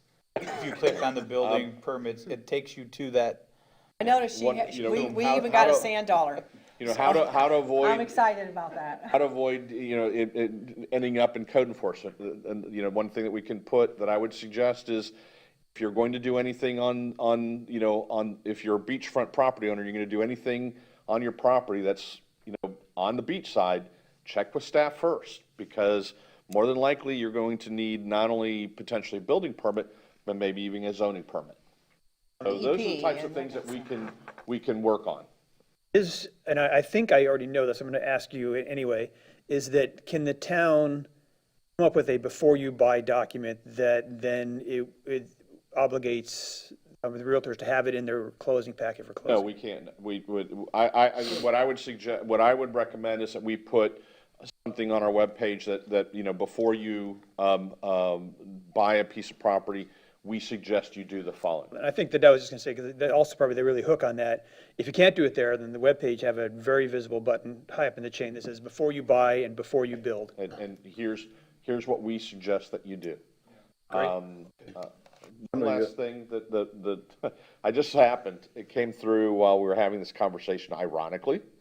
There is a pending bill in the Florida legislature for this session that would prohibit anonymous code enforcement complaints if it were to pass. So for whatever that's worth, it's weird.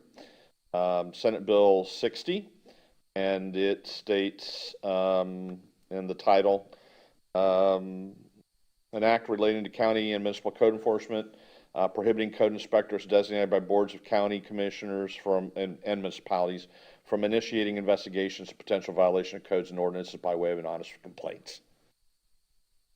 I just appreciate the time. I think this has been time very well spent.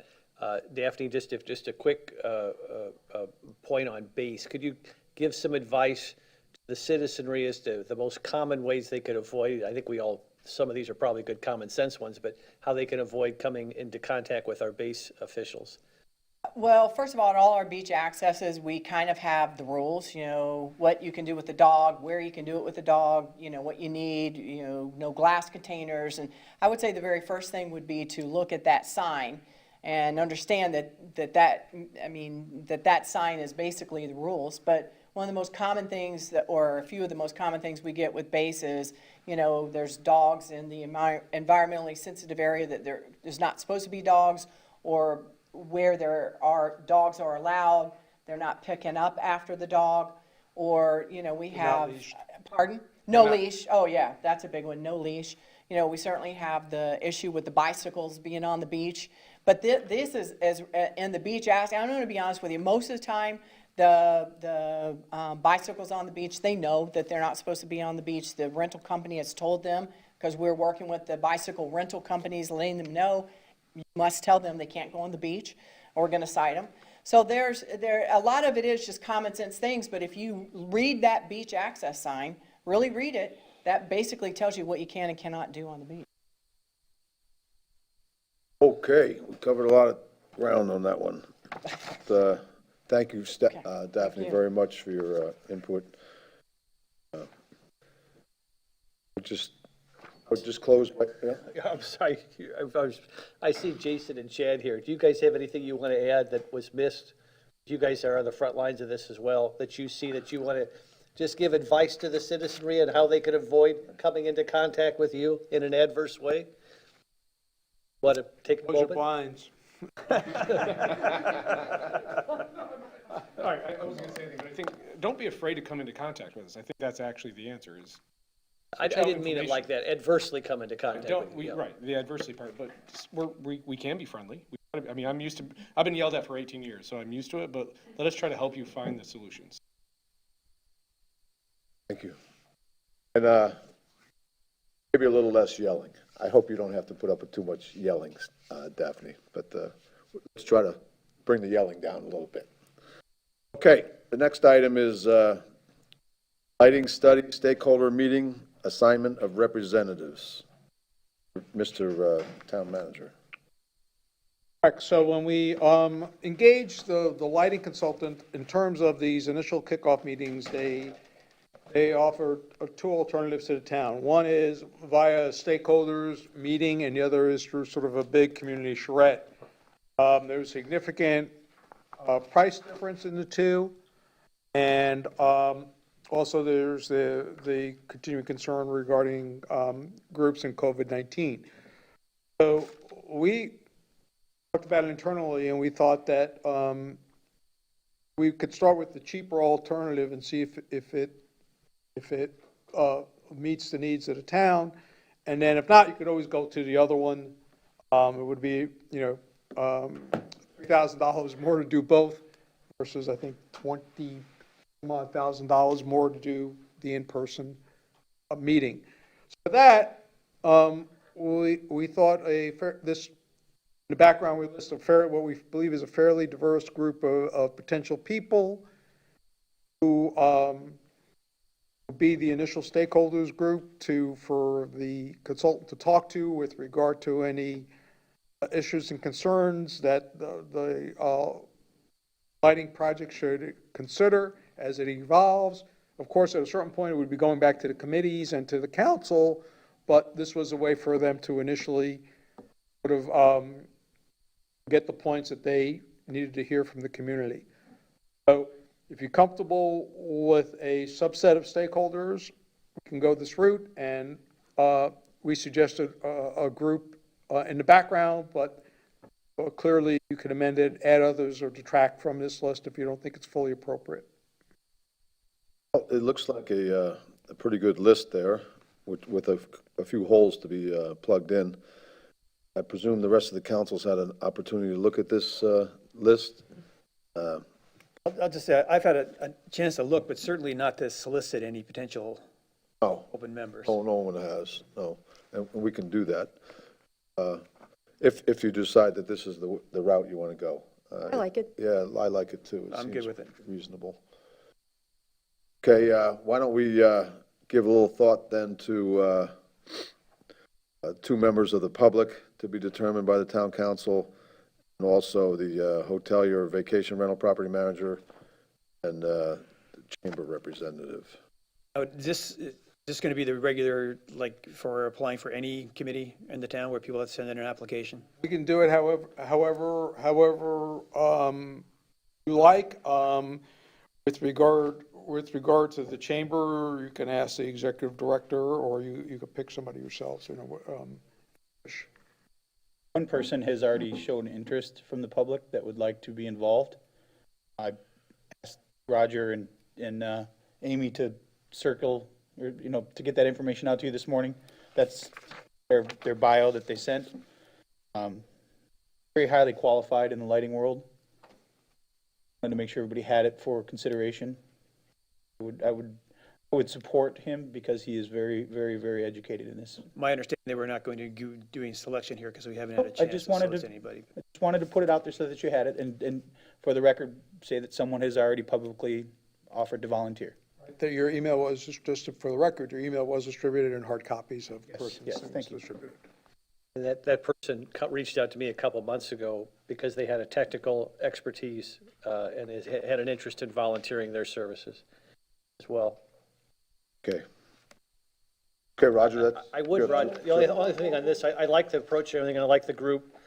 I just would respectfully ask my colleagues too, and I think they would agree, what we need to do on this too is speed. I mean, if somebody has somebody, or we're going to solicit folks, let's not let this go on for a long period of time. Well, what we can do is we can put it in our next news release, type thing that we put out, which we typically weekly, and really word of mouth, and hopefully the Observer will help us get the word out that we're looking Yeah, for I just- people. And you'll have some options hopefully quickly, say no more than council meetings from now, hopefully one. Hopefully one, yeah, that'd be great. Yeah, hopefully Nathan from the Observer will give one of us a call and discuss this. And our And PIO. do an article. Okay. If What's that? anybody's listening and you're interested in all the different aspects of lighting on the beach, Okay, the next item is F, mechanical noise. We're going to discuss mechanical equipment and techniques to mitigate potential impacts of noise. Right, just to refresh the council's memory, the vice mayor had raised this as an item for discussion at an M&P, and she was supported by one or more members of council. So we did a little preliminary research in terms of what other communities are doing, and that's detailed in a memo. There's 3 communities that have some degree of regulation, and to the extent you like any one or elements of one and others, let us know. If not, we will assume if you want to proceed in this, we would have to start with a blank page, and of course, we'd be happy to do that if that's the council's direction. As I mentioned to Roger earlier when I spoke to him about this, I was really hoping for something magical to appear, but that hasn't happened, and I understand that. It doesn't seem that any community has a good answer to this. And having reviewed what's been presented to us, it would seem that the simplest way of attacking this might be the baffling language that's on page 15 and 16. I'm not saying we use the exact language, but let's look at asking people to baffle when they do installations. That's actually going to help the problem, I think, rather quickly, because air conditioners and pool pumps have a finite life that's a lot shorter than a house. So if someone's replacing their pool pump or air conditioner and we ask them to baffle it, I looked online, the costs for adding baffling are minimal, so we would not be adding a great cost by doing that. But I think it would really help with the quality of life on our island. I don't know if You're anybody right. I else think has the- any thoughts on it. Basin Green Community Development, I think that you hit it. The glaring issue is most of these don't have regulations or ways, and they're dealing with the same issue. So there's really three approaches: Be location, the first. separation, or screening and baffling. Really the three options. Most of the location parts, they're requiring them being put in the rear yard, which obviously there's some challenges with waterfront type property on the island. Right, it's probably the main approach that might work. It would seem to me that baffling is justified here maybe more than in other places because people are building those little caves to put this equipment into, which actually magnifies the noise because all the noise bounces out of this little concrete cave that they've built. Whereas in a community that has more property and they can put their equipment farther away, people aren't building so close together. For example, on Sanibel, the houses aren't by jowl. So if you've got a pool pump, it's further away from somebody's house, and they aren't putting them in these little, Jason, is there a word for those things? Enclaves, yeah, whatever you want to call them. Yeah, they're Yeah, little caverns they're that they're putting little- in. Yes. Areas built into the side of the house, and they I did want to magnify the noise. So I did want to point out that most of these communities have very similar setback requirements as we do, where they don't allow them to be encroaching in other places. I have personal experience with some communities that did allow that encroachment. We are 10 years later, and you've got all this equipment that's all of a sudden not working as well 20 years later, and they're 2, 3, 4 feet away from each other. And pretty miserable experience for those communities. Is there any support for the baffling idea? First of all, Madam Vice Mayor, the term cheek by jowl is new to me, and I think that's a very cool term. Yeah, I've never heard that before. Oh, it must be an Ohio term. Yeah, I've never heard that. I love that. Could we, I like the baffling idea, but could we, I don't know what the dimensions would be, but could we set some parameters where if the air conditioning unit or pool pump is in an area that is not close to somebody, that wouldn't be required to do that, but it would be really based upon their proximity to their neighbor. If they're significantly close, then, in other words, could there be some common sense delineation between I areas that are can't think of more any place isolated? on the island where the houses aren't close together unless it's a vacant lot, and then there's the potential for a house being built there that would have to endure like I said, it's cheap to baffle. It's not something that we're causing a great amount of cost to be added to a project by. I'd be interested to know how really effective it is, because I understand you're making kind of they put it in a cubby, you're almost making like a little amphitheater, which is projecting the sound out. If you if there's nothing to absorb the sound, and it'll eventually come out of that area. You need to reflect it either away or absorb the sound to really diminish it.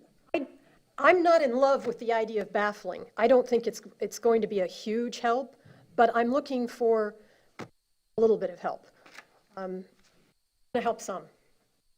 Maybe this can all be fleshed out in the, I'm not opposed to the baffling part of it. I just would like to know, before we over-regulate it or regulate it at all, what the amount of complaints that we actually get for noise coming from mechanical equipment. Is it a huge burden on the town staff? Do they get 10 calls a week, 1 call a week, never get called? I've never actually dealt with the issue. This is all driven by conversations that I've Actually, you have, Jason. You came to my house before you gonna knew say who that- I was because I called and complained. And you visited my home. I don't have a regular But conversation you didn't know who about- I was. I was not on council at the time. Yeah, so, okay, there we go. Corrected statement. We don't do it a lot. Let me put it that way then. I think, Counselor, this is something that people just kind of put up with, type of thing. It's, that doesn't make it good, the fact that people just endure it. But, what we can do is, now that we sort of have at least being pointed in a direction, we can take a little closer look at baffling as a potential solution and see what we come up with, see what we think the cost would be, and then you can get into some of the other issues, whether or not you want to exempt something that's X number of feet away or not. But just now that we sort of narrowed the field from there to here, we can take a closer look at this and see what we can come up with in the way of recommendation, talk to some of the HVAC people and what they think. I think the units themselves, the compressors, have improved over the years. You know, they've become much more efficient and much more quieter. It's when they become in disrepair that they tend to get a little noisier as they age. And so, Well, I agree that that's the case. The problem in my location was a brand-new build, which had 3 air conditioning units. oh, well, yeah, So if you, that's part of the problem. We The have tonnage. very large buildings being built. So Yes. the air conditioning is always running somewhere in that building, because when one turns off, another one turns on. that's true. The other thing is the pool pumps run 8 hours a day in some locations. And when Ridiculous. you have time change or power outages, the timers are not Out in of sync sync. correctly. So somebody's pool pump next to your bedroom window is coming on at 2:00 in the morning, and then runs for 8 hours. I think you addressed the loading issue. That's something that I've had in the back of my mind is an option. neighbor. For when you have these duplexes or larger multiple unit structures, they're not all banked on one Save you side. some money. That's, I think what you ran into was, 3 units on one side instead of them being on both sides of the duplex or what have you. Okay, If that's another option to add, that people are going to space them on different sides of the building, I would add that to the baffling idea. I think that sounds like a helpful. I'd like the town manager's idea of reaching out to the HVAC folks on the island for just some ideas, some ideas that they've found to be successful in reducing noise we could look at as well. You The know, pool pumps are really- we could talk to And them pool- and and other the pool experts folks now too, that yeah. we kind of know that the field is too baffling. okay. That's progress. Final item is G, Sea Turtle Conservation Ordinance. Tad, you want to talk to this?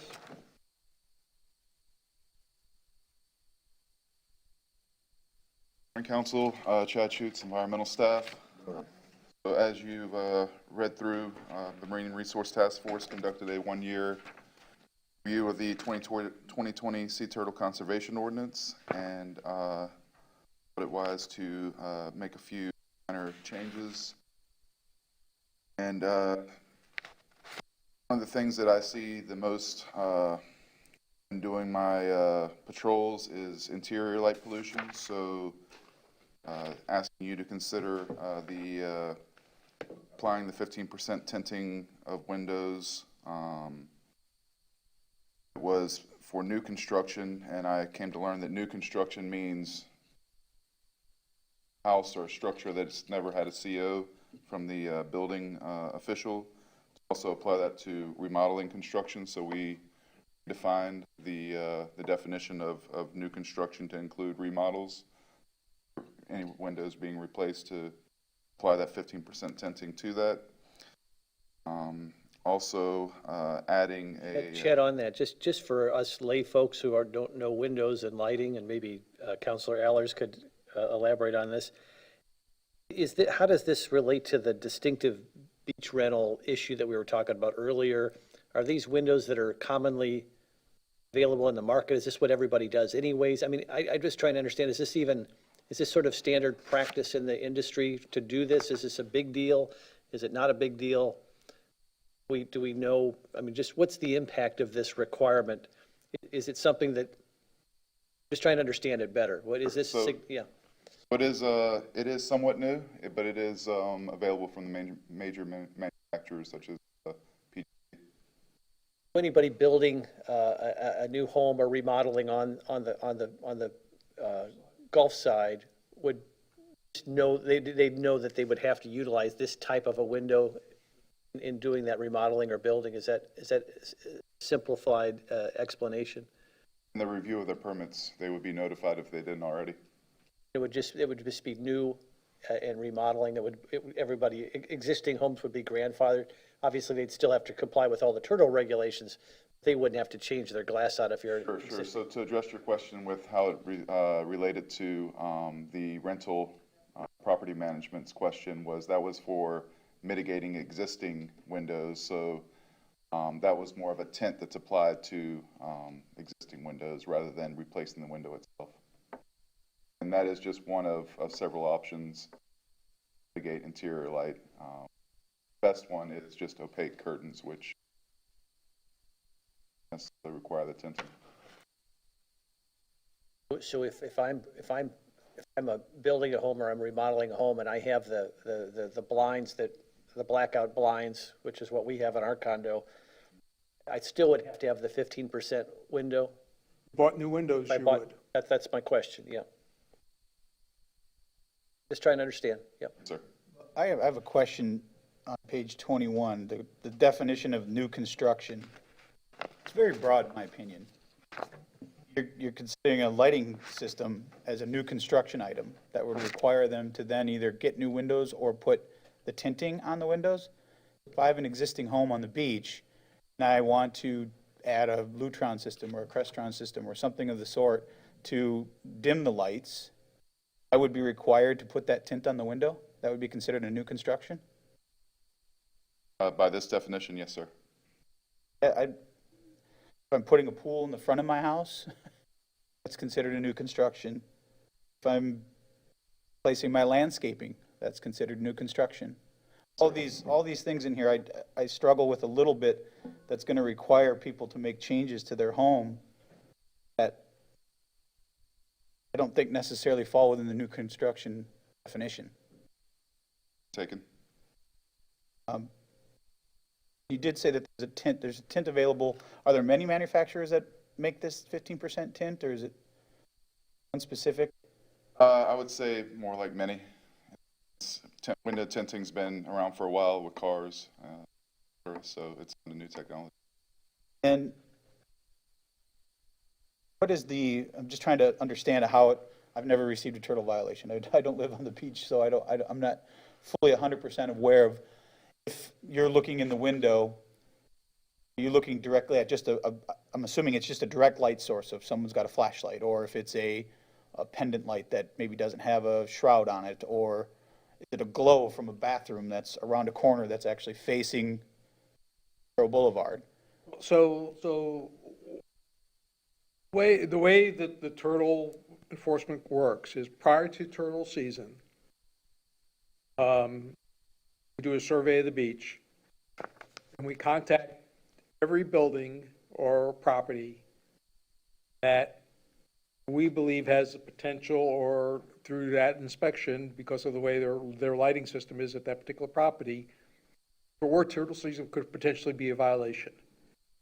And we let them know that, and we say that we have bulbs here we sell at Town Hall for cost, you could change it, or go to Home Depot or whatever, or you can use your curtains, or here are the things you could do. You avoid a situation where you're in violation once the date of turtle season clicks over in the calendar. And then at that point, we're giving warnings and we give code fines for disorientations. So once we click into turtle season, so the nuanced difference that Councilor Adderhall is talking about is manufacturer's tinting versus aftermarket tinting. The reason that's important is because we do product control on windows and things, so we know what the manufacturer is doing and all of that, versus someone going to an auto supply store or whatever and slapping tinting up. We don't know if they install it correctly. We don't know what kind of tinting it is, so forth and so on. And because of that, we couldn't give the blanket, well, if you have tinting up, you're exempt from a violation, because if you have to market tinting, there's a lot of factors we don't know. Could work, could not work, we don't know. So that's that element of it. Now, what is the trigger to require the new tinted windows? Clearly, from our standpoint, it's more advantageous to move into this quickly because of the change from iridescent lighting to LED lighting that people are using. But do you feel that it's only when you replace the windows triggers it? That's your call. I I guess I'm kind of trying to tie this back into the discussions that we've had as far as communication and letting people know best practices, things like that. This could be something that a lot of people coming from up north don't know, that buying a house on the beach, they have to worry about the turtles.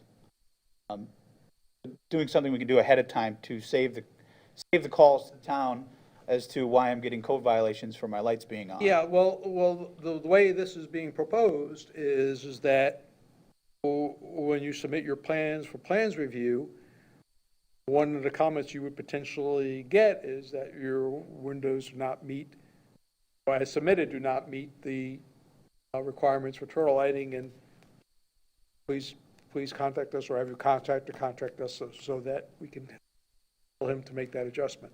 And if I have a house on the beach, if I call the town, would someone come out, or I'm assuming I know the answer, but just for the public, if they call either Turtle Time or the town, would someone go out, if I just bought the house, and say, this is what I suggest you do because this light source is too bad, or it's you know, So you should change this, or you should do that. typically, just so you understand, we don't go out every night, but we would go out, we would group them together and go out and do them, because obviously we have to look at them at night. Then during turtle season, we do at least once a week inspection of the beach at night. To ride along is a really educational Yeah, I haven't done that yet. experience. I want to do that. I have done it. Though, to your point, Turtle Time will come out and give you advice. Plus, there are grants available to bring houses into compliance. That's correct, and we've advertised that grant link in our newsletter recently. Yeah, and a lot of people have given staff credit for that. They didn't know about that. But I have heard some complaints from residents that have bought lights recommended, whether it be from Turtle Time or from the town, and have still received code violations after they've installed those lights. So I'm trying to figure out ways that this doesn't happen. If we tell them the 15% tint may help you from getting that, are they still going to continue to get them? Well, so again, we have people who say that they put it in our light, but they have another light source that's not our light that creates a problem. It's a pool light on or something, So, and we don't sell turtle-friendly pool lights. You just have to turn it off at night. So, yeah, we're always going to have some of that, misunderstanding, misinformation, which is why we do the pre-inspection, which is why we give out a warning. And then we only give citations to when you basically create a disorientation. And pardon me for asking all the questions. I'm just, with the way the technology is moving in lighting and, warm dimming and things like that, you can take a bright 4,000 Kelvin light and bring it down to 2,700 Kelvin by just dimming it. But wavelengths is an issue. Address your other question. I guess that's what I was trying to get. Is there an intensity or a percentage of light other than just the wavelength? Yeah, it's a wavelength, so it's the color of the light is what the turtles are either seeing or not seeing.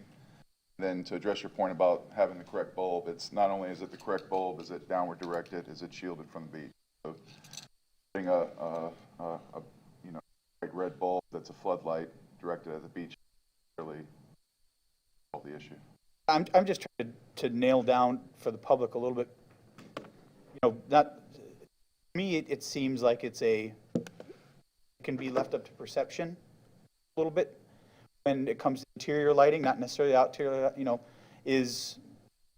how is the general public who aren't educated in protecting the turtles going to know that if I leave the bathroom light on from the second bedroom, that the glow is too much around the corner? Yeah, I understand what you're saying. The interior lights, the issues that I have that get citations are blatant. They are screaming all the lights left on, either by a cleaning company or, it's not even somebody that I can, hey, can I get your attention? And or they left for happy hour and, they're coming back later on that night and the lights are on. It's on the blatant side rather than a light down the hallway. And please, my questions are not directed to skew anybody from doing anything or that I'm against protecting the turtles. It's just trying to get answers for the public to understand, because I do get questions a lot about, they don't necessarily understand what temperature, wavelength, but not everybody understands all of that. Sure. So we try to cure that as best we could by saying, well, if you use these bulbs, 80% of the time, they're gonna solve your problem. That's why we make them available.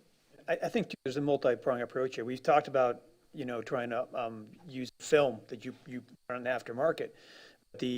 Especially for people who are doing vacation rentals, where they have someone new coming in every week. And now it's not just someone moving into the area for the first time, it's now someone every week, they have to explain this to them. And a lot of people just don't listen. So it alleviates some of the potential violations from these visitors by having the screen there, having the tint there all the time. So if they do leave the blinds open, it's less light coming onto the beach. It's a partial solution. I think it would reduce a lot of potential violations, but it is not a get-out-of-jail-free card. Piggybacking on that question, Counselor Veach, Chad, I'm just trying to educate myself. This 15% tinted window that will be required now, does that then pass muster in terms of protecting the turtles, or do you need to do that in addition to keeping your blinds down? Is that the threshold you need to protect the turtles, the 15%? I'm hoping so. I don't have a definite answer for you, and that's why if you see in the section B of 106, or parent D of 106, a combination of techniques may be required. What I tell people when they talk about turtle glass is, if you have a light that's as bright as the sun, like a big chandelier that has a lot of bright white lights or something to that effect, 45% or even 15% of a very bright light can still be pretty bright and still can be letting out light that may or may not cause a disorientation. I don't pretend to have a crystal ball to say that's absolutely going to cause a disorientation, but I say there's a high probability that it might. That's what we're trying to avoid, and these are the to prevent that in the education So the part of it. windows, the new recommended windows and the tinting are not a panacea. You still need to be sensitive internally in terms of what you need to do to control your lighting. I'm just asking. It's the 80-20 rule, Counselor, okay? It'll take care of 80% of the problems, but not all of them. That's why we got the blackout shades that come up and down, raise up and down, because that's That's almost 99% of the problems. Assuming they're installed correctly, which they have been, yeah. I'll tell you, shortly after Hurricane Charlie in 2004, I replaced every window and door in my condo, beachfront condo, with PGT glass, which has the tint in it, plenty of tint. And I would highly recommend that to anybody who's considering replacing original glass in their homes or their condominiums. It served a lot of purposes for me, with not only the tint, but it's virtually soundproof. Once you close that heavy glass, you don't hear anything if you don't want to hear anything. And the other thing, of course, is the storm protection. You close those up and leave town, Jim, and you don't have to worry about your condominium. It's a little bit of an investment, but it's well worth it. And I'm sure since then, that's 17 years ago, I'm sure since then, they've even improved more on their tinting and so forth. And I bet they even make a turtle-friendly glass, if I'm guessing. Friendlier. And I'm not endorsing PGT. No. But No, I was going to take this opportunity to parrot a comment I made with regard to when we were having the discussion in enforcement.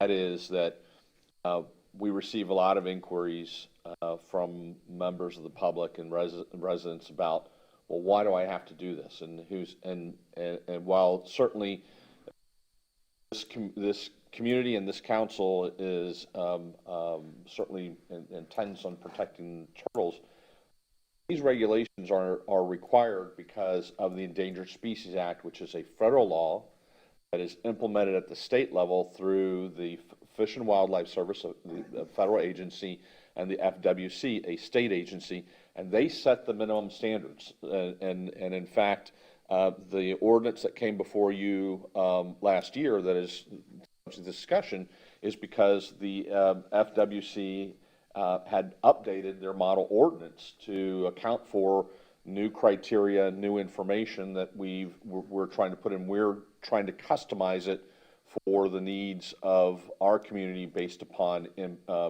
comments from the public and from the advisory boards. And while your point is that the tinting that's being discussed and one of the primary issues here is not the solution. It may be one of several things or activities that a property owner may have to do in order to be able to meet the requirements of our code. John, are you saying the new underlined stuff that's in here is consistent or is in the state statute? For the most part, that was going to be my final comment, which is, and I appreciate the you're asking, is that as we move forward with this amendment, if you direct us, we will go back as staff to FWC to make sure that they're okay with what we're proposing and it's not inconsistent with the minimum requirements that they've established. I've just got a couple of little clarifications, Chad, on this. One is that I think that any kind of mention of tinting, especially if it's going to be an aftermarket tinting, we call that as non-reflective. So advice from FWC is that they would recommend the 15% tinting, not, I wouldn't say regardless of the reflectivity, but, because I want to encourage like Mirror Glass out there, but they recommended the 15% and not, because there was some, reflectivity wasn't something they had initially considered, and after some back and forth with me trying to press them for what is, some sort of threshold of reflectivity that we would be okay with, and after talking to FWC and even getting advice from Claire Withington, who's a renowned biologist in the sea turtle world, also said that reflectivity is not as much of a consideration, that 15% tinting would be recommended regardless of that. But the reason I'm bringing it up is because I put in windows and they were the 45%, which was required by code. And even at the time I was told, well, this doesn't mean you can't, have your blinds up and have your lights on during turtle season. I kind of fear that, the reflection coming off these windows will be another part of this light equation that the turtle is seeing. And that if we allow people to put up reflective window tinting, then it does become a problem. Then we're back in the same thing we are now, that brought us from the 45 to the 15. You know what I mean? Where it's, if we can, we're now at the onset, it would seem to be more straightforward to dictate a more a solid and appropriate solution. Council, we can run that by, as John said, we're gonna check the final wording that comes to you. When it comes back for first reading, we'll run that by FWC. They have a strong position, Okay, and I'll reach out to Blair Worthington too and talk to him about it. That's a suggestion. The other thing is on section 105 I, you mentioned having to have all the stickers, specification stickers on the glass windows, which is like what you have to do for impact windows. It might be good to just see that they only have to be on there until inspection. To me, it's implied that they have to be on there forever. Like So inspection is the intent. like your mattress tag, yeah. I can update that so it's clear that they don't have to be on there Approval perpetuity. approval inspection. I just want to get on that a little bit. The issue I see with that is evidently, I just learned this, that if you're replacing some windows that you're required to replace all your windows in your house, according to our code, you can't just replace 3, you have to do the entire house, is what I've been told. That's not my point. My point was stickers. Windows are ordered for half your house, say, and they have to come back and order or measure for more windows. Homeowner has to leave those stickers on until they do the final inspection, or can they do a pre-inspection? Approval inspection. So They once can they're do a step. approved, once that window is approved, it's approved. So it doesn't necessarily mean it happens at the final PO inspection. Could happen before that. Okay, perfect. That's all I wanted. Because you have to have inspected before you actually seal it in so they can look at the fasteners and everything. I get it all. I just wanted everybody else. Anything else, Bill? No, that's it for me. Anybody else? Just wanted, just if we could have staff just take a look at what Counselor Aller said earlier on how we define new construction, because we don't want to disincent people from improving their landscaping because they know they've got to replace all their windows. Obviously, if they are replacing their windows or if they're remodeling or building a new house, that's fine. I hate to see a situation where if somebody does some landscaping, the town then penalize them for not redoing their windows. Maybe that's not indeed the case, but based upon the discussion, it sounded like that could possibly be an issue. So if there's just a way to tighten that up a little bit, I We'll take think a look at the triggers, that Council. would give me some comfort, yep. Ed, thank you. Before you go, I heard from a little bird that you had taken some classes and you've become certified in turtledom. I did, I don't know if that might be a strong, but I did take the volunteer, the nesting survey in the mornings, class from FWC on that webinar. I thought it It's was something I've done in the past, with, Miss Mary, the turtle lady down in Marco Island for a couple seasons and done nest surveys, in the mornings, and something I wanted to revamp and possibly take, part in this. I thought there was more involved. I thought there was some sort of certification or something like that. I do have the certification for enforcement, from, that was given by the, Sea Turtle Conservation, and, the nesting certification is kind of one of the many steps. Congratulations. Good to have you on staff having that, getting those certifications. Mayor, if I may, I had one more note here that I wanted to add, just Oh, you better before hurry we up finish now. it up. In section 106C, that was just another wording that I wasn't, leaves open a lot of interpretation. The interior lighting shall be directly, indirectly, or cumulatively visible from any portion of the beach during sea turtle nesting season. Again, that goes back to my bathroom in the front of the house that some kid left the light on. It is somewhat subjective. I understand that is wording from the past ordinance, so it's not new language. I'm sorry, it shows underlined, that's why. It is, and it's something that wasn't in the initial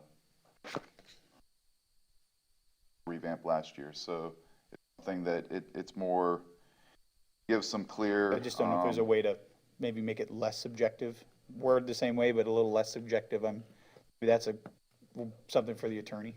Well, I my own personal experiences with that language or something similar to it is I had the opportunity to represent a property owner who went through a detailed FWC and U.S. Fish and Wildlife Service action as a result of a lighting violation, and that language is exactly how the Fish and Wildlife Service, FWC, read it and apply it. And in my particular instance with my client, there was a 15, 20-story building. It was definitely 15, maybe 20-story building between it and the beach. And the FWC and the U.S. Fish and Wildlife Service said that the lighting, the landscaping lighting on the front of the building on Collins Avenue, Miami Beach, was part of the light pollution that they had been cited for. So my observation was, how in the world can turtles see the light on the other side of the building? There is a certain amount of subjectivity. We'll try and work on it, but again, FWC may ask for us to leave the language as is, particularly if it's a carryover from our prior regulation. Fair enough. And just to note too, that this applies to any place where the light's visible from the beach, not necessarily just being Go Front. If you're across the other side of Estero, but there is an opening, I know that there's been some talk in council about trying to keep those view corridors open. That also expands the area that now has got to comply to turtle lighting. Good. Okay, thank you, Chad. Yes, sir. You're welcome. Thank you. All right. Our final item, as always, is agenda management. We have our little chart here. Anybody have any comments or additions, corrections, anything else? If I may, Mr. Mayor, I've got a few that I'd like to add potentially to it. Go ahead. One is if we could get an update on the sound system, AV, TV system. I know we had one briefly that you were working on it, just another update down the road if you can. Wanted to bring it up. I'm sure all of you have seen the email. We had a resident concerned with the plastic bags being left in driveways every week. I don't know if it's, will the council, we want to add something to this to discuss potentially, that is a lot of plastic bags. Well, that's a good idea to bring that up for discussion. I'm sure the town attorney would want to weigh in on that as well. I thought there was already an ordinance. There is. What the current ordinance says is that there's a newspaper left in the driveway from week 2, you can't add another newspaper week 3.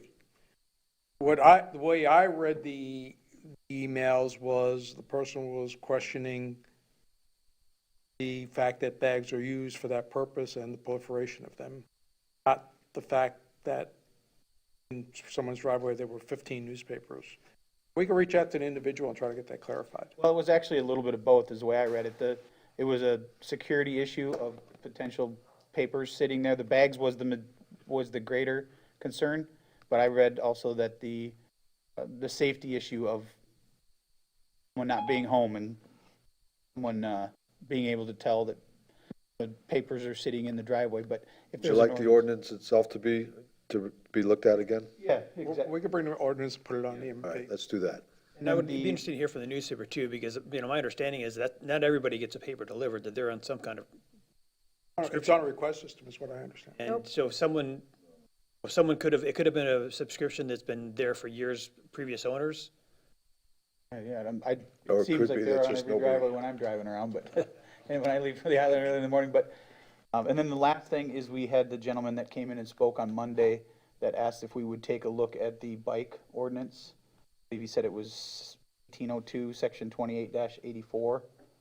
He asked us to take a look at. I can tell you I've had several people ask about it that, not necessarily electric bikes, but pedal assist bikes. They want to get out with the new sidewalks. They want to be able to ride on the beach. They don't want throttles. They don't want to, but some people do need the assistance of the pedal assist to be able to ride up and down the island with the wind that comes up and down. But if it's the will of the council, I'd like to add it for some discussion at a future meeting. I personally think it's unsafe to be using pedal assist. People have a disability. There are exceptions under the ADA for them to use assistance. I mean, they wouldn't be cited. If they're going down the street in a motorized wheelchair, they're not going to be cited for that. No, but I'll use my neighbor as an example. He had to have knee surgery. He takes this island frequently. I was as healthy as that. And part of the thing, he needs some assistance to be able to continue to do that, to rehab his knee.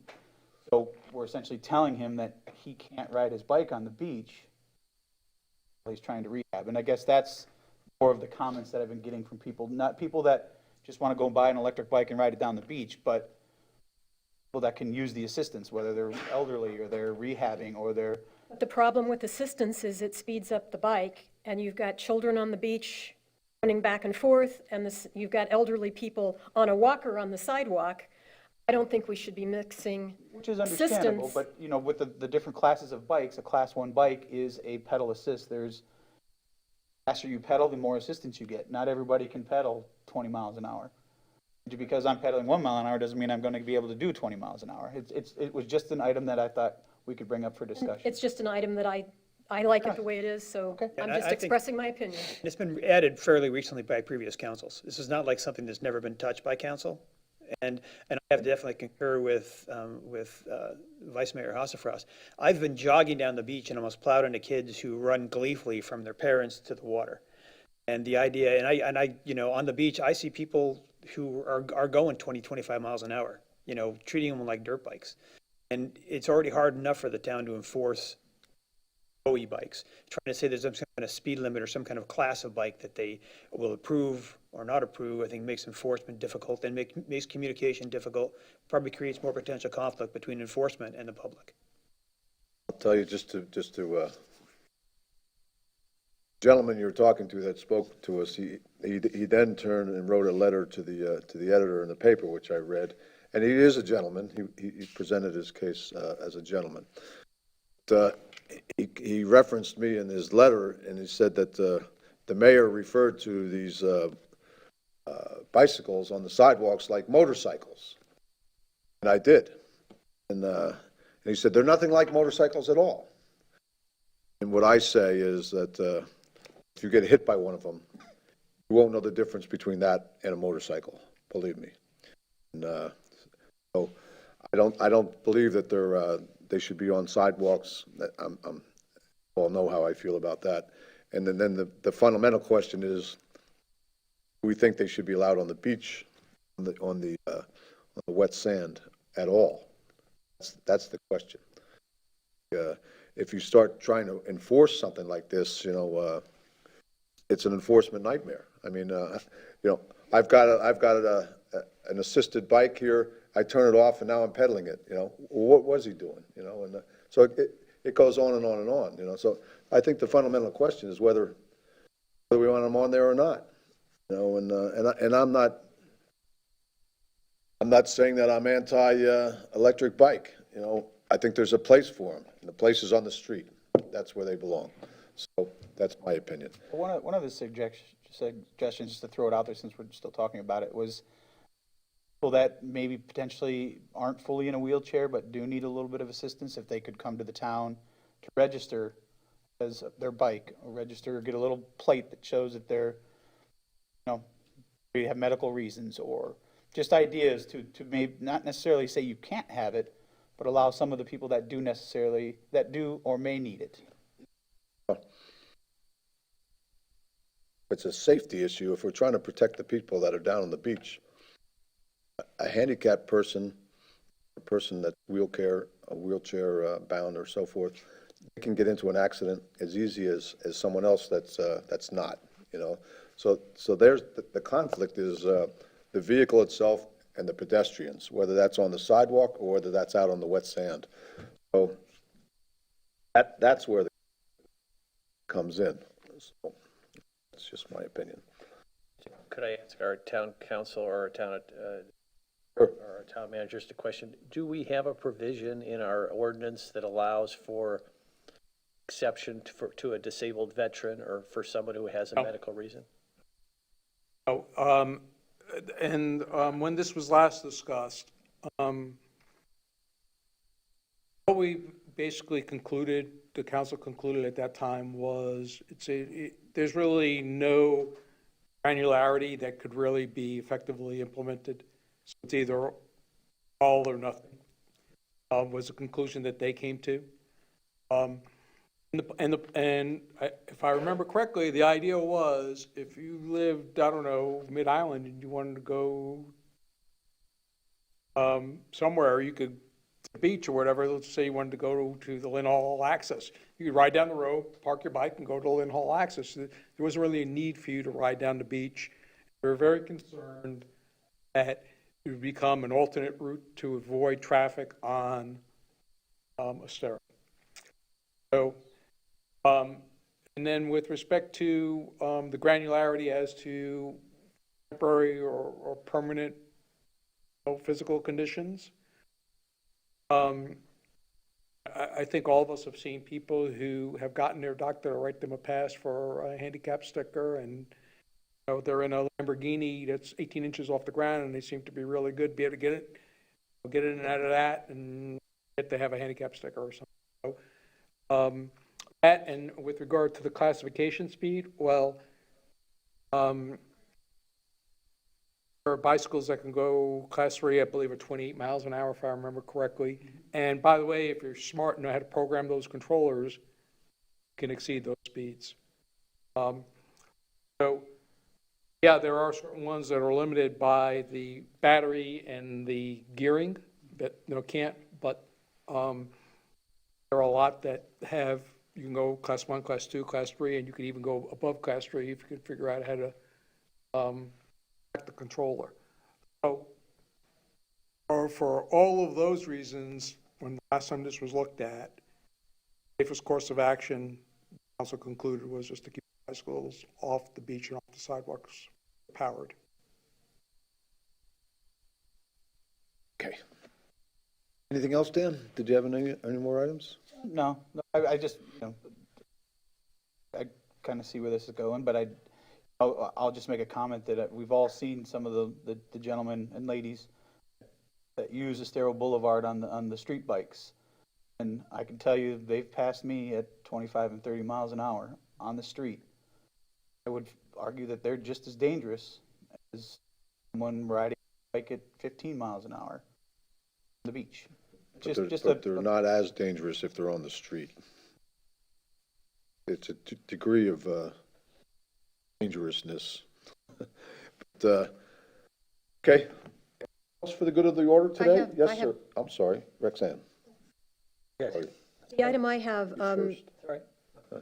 I've been contacted by Vice Mayor of Sanibel, Holly Smith, and she would like me to mention that Sanibel is writing a letter to their state representatives with concerns regarding House Bill 219 and Senate Bill 522. If you want to jot those down so you can take a look, it's House Bill 219 and Senate Bill 522. These have to do with the state preempting short-term rentals. I just wish they would leave this alone for a while. They have to stick their finger in it every year. She is concerned about, if those bills pass, what it would do to our concerns and our current legislation. She is saying that Estero is also writing a letter, their council, and that the Cape Coral leadership is exploring the issue with the possibility of doing the same. He says, and I'm quoting her here, "The preemption bill as written has many areas of concern, taking away local municipalities' ability to protect their ordinances in place." So I wanted to bring this up for us to consider having a letter be approved on the next agenda, because I don't think we can wait a long time. Our legislature meeting period is very short, so if we want to communicate with them, we need to do it rapidly, so. Is this something you're willing to draft? Well, I would leave it to Mr. Herron to draft. I think that would be most appropriate. But You all may not be able to see this, but I have the legislative analysis of Senate Bill 522. so up if on you my could computer bring right us, now. if I have a couple people who agree with me that we'd at least like to look at it. I concur. I can get a copy of what, from Sanibel, of what Yes. they've put together. and we That would can- be great, too, if you do that. I understand it also includes like an additional tax, like a sales tax? I have to admit, I haven't read the whole thing. I've read a synopsis, but I did not read the whole thing. It takes, it's going to impose a statewide tax on e-advertising. Most of these are through Videos and things. Airbnb, Airbnb. It would impose a statewide e-tax, but at the same time would preempt local governments from being able to impose any additional station or other. Just would essentially preempt exclusively to the state of the issue of taxation, amongst other things. It's not already with the state? It's not already with the state? Is there? Well, apparently there's a gap as it relates So to the e-tax. I mean, the advertising. There's, our situation is such that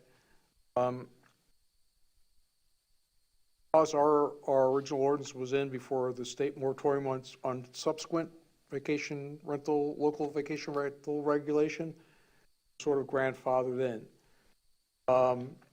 So that's why every time the subject comes up here locally, we're very careful, because we don't want to do anything that puts that grandfathering in endangered, where we would lose it. And apparently the lobbying people on the other side just, are approaching the legislature to try to wipe it out.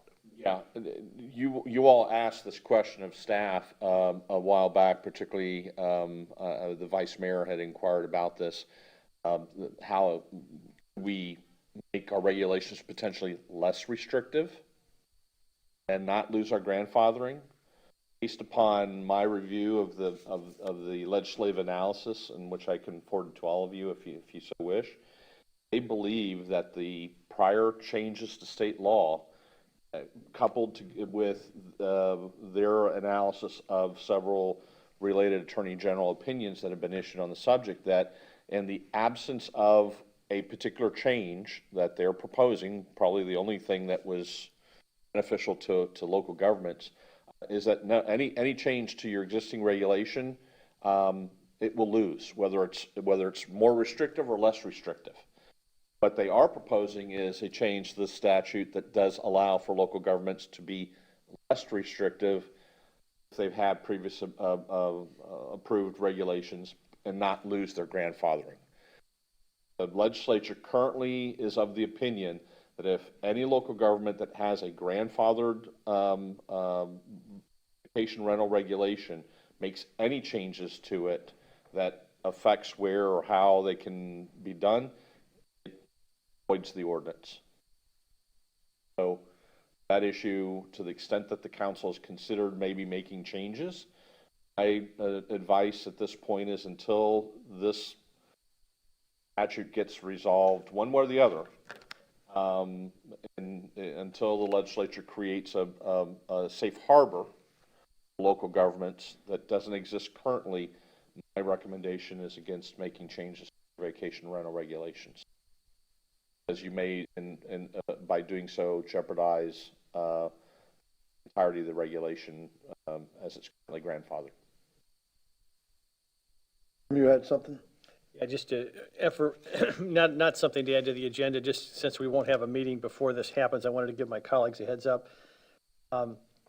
Timeline for this water quality advocacy initiative, just for general informational purposes. On March 10th will be the date of the first mail drop, and that'll hit all households on the island. The newspaper ads will start to run. We'll have ads in the, this is just for one day, but we'll have 2 ads for each paper. Ads in the Observer, Florida Weekly, News Press, and the Sun Bay newspaper. And each will, I think the News Press has a package with 3, the Observer and the other papers, so I think 2 or 3 ads will run. Those will be full-page ads.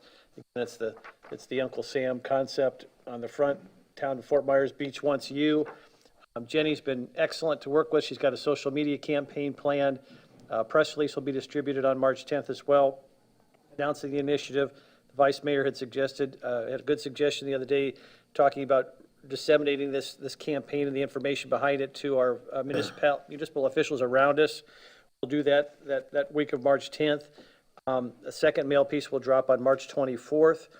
I asked Jenny to get maybe 500 additional cards so you all could have a stack of these as you go to various community events. You can hand them out. Well, if hotels want to put them in their lobbies or vacation rental places, we would have some available for them to distribute as well. So, so most of this will be hitting throughout the month of March, and I just didn't want folks to be surprised. And it's pretty good timing with the legislature being in full swing. That's all I've got. Thank you, sir. Mr. Mayor? Yes, sir. I just want to take a moment, if it's okay. Normally I don't give manager reports at these meetings, but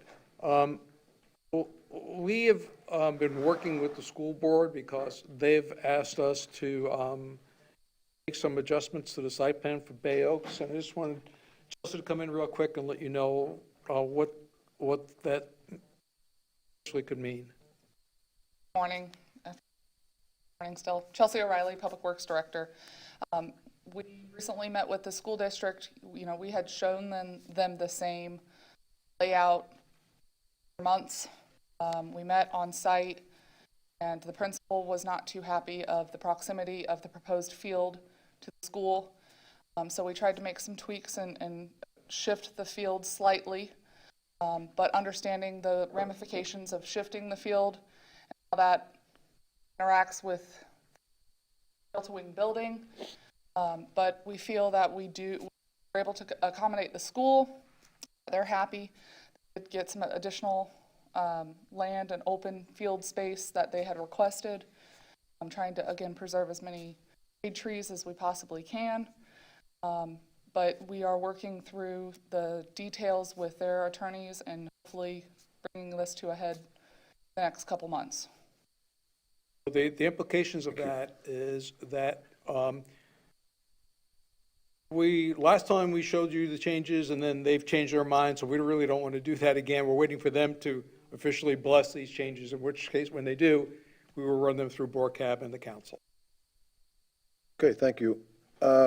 Before we adjourn, I'd be. I still have a, I'm sorry, Bill. I hasn't quite thought made we the had. circle around here yet. Yeah. I've got, well, one thing really major, and it's based on what Vice Mayor Hasselfrost says. I'd like to really work towards some kind of workforce housing initiative.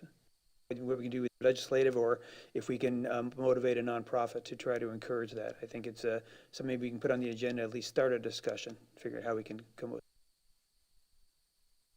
There's consensus to do that. There sure is.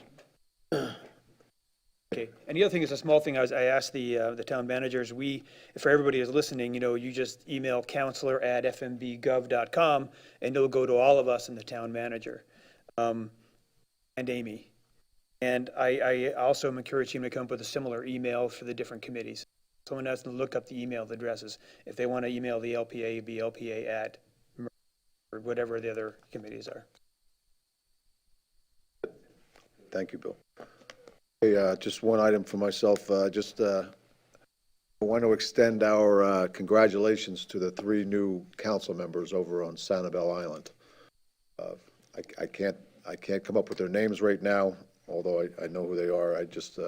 The town of Fort Myers Beach has a long history with our sister city, Sanibel, dating back to our earliest days of incorporation. All the cooperation they had with us and the help they gave us, the manpower they supplied us with, and so forth and so on. The list is very extensive.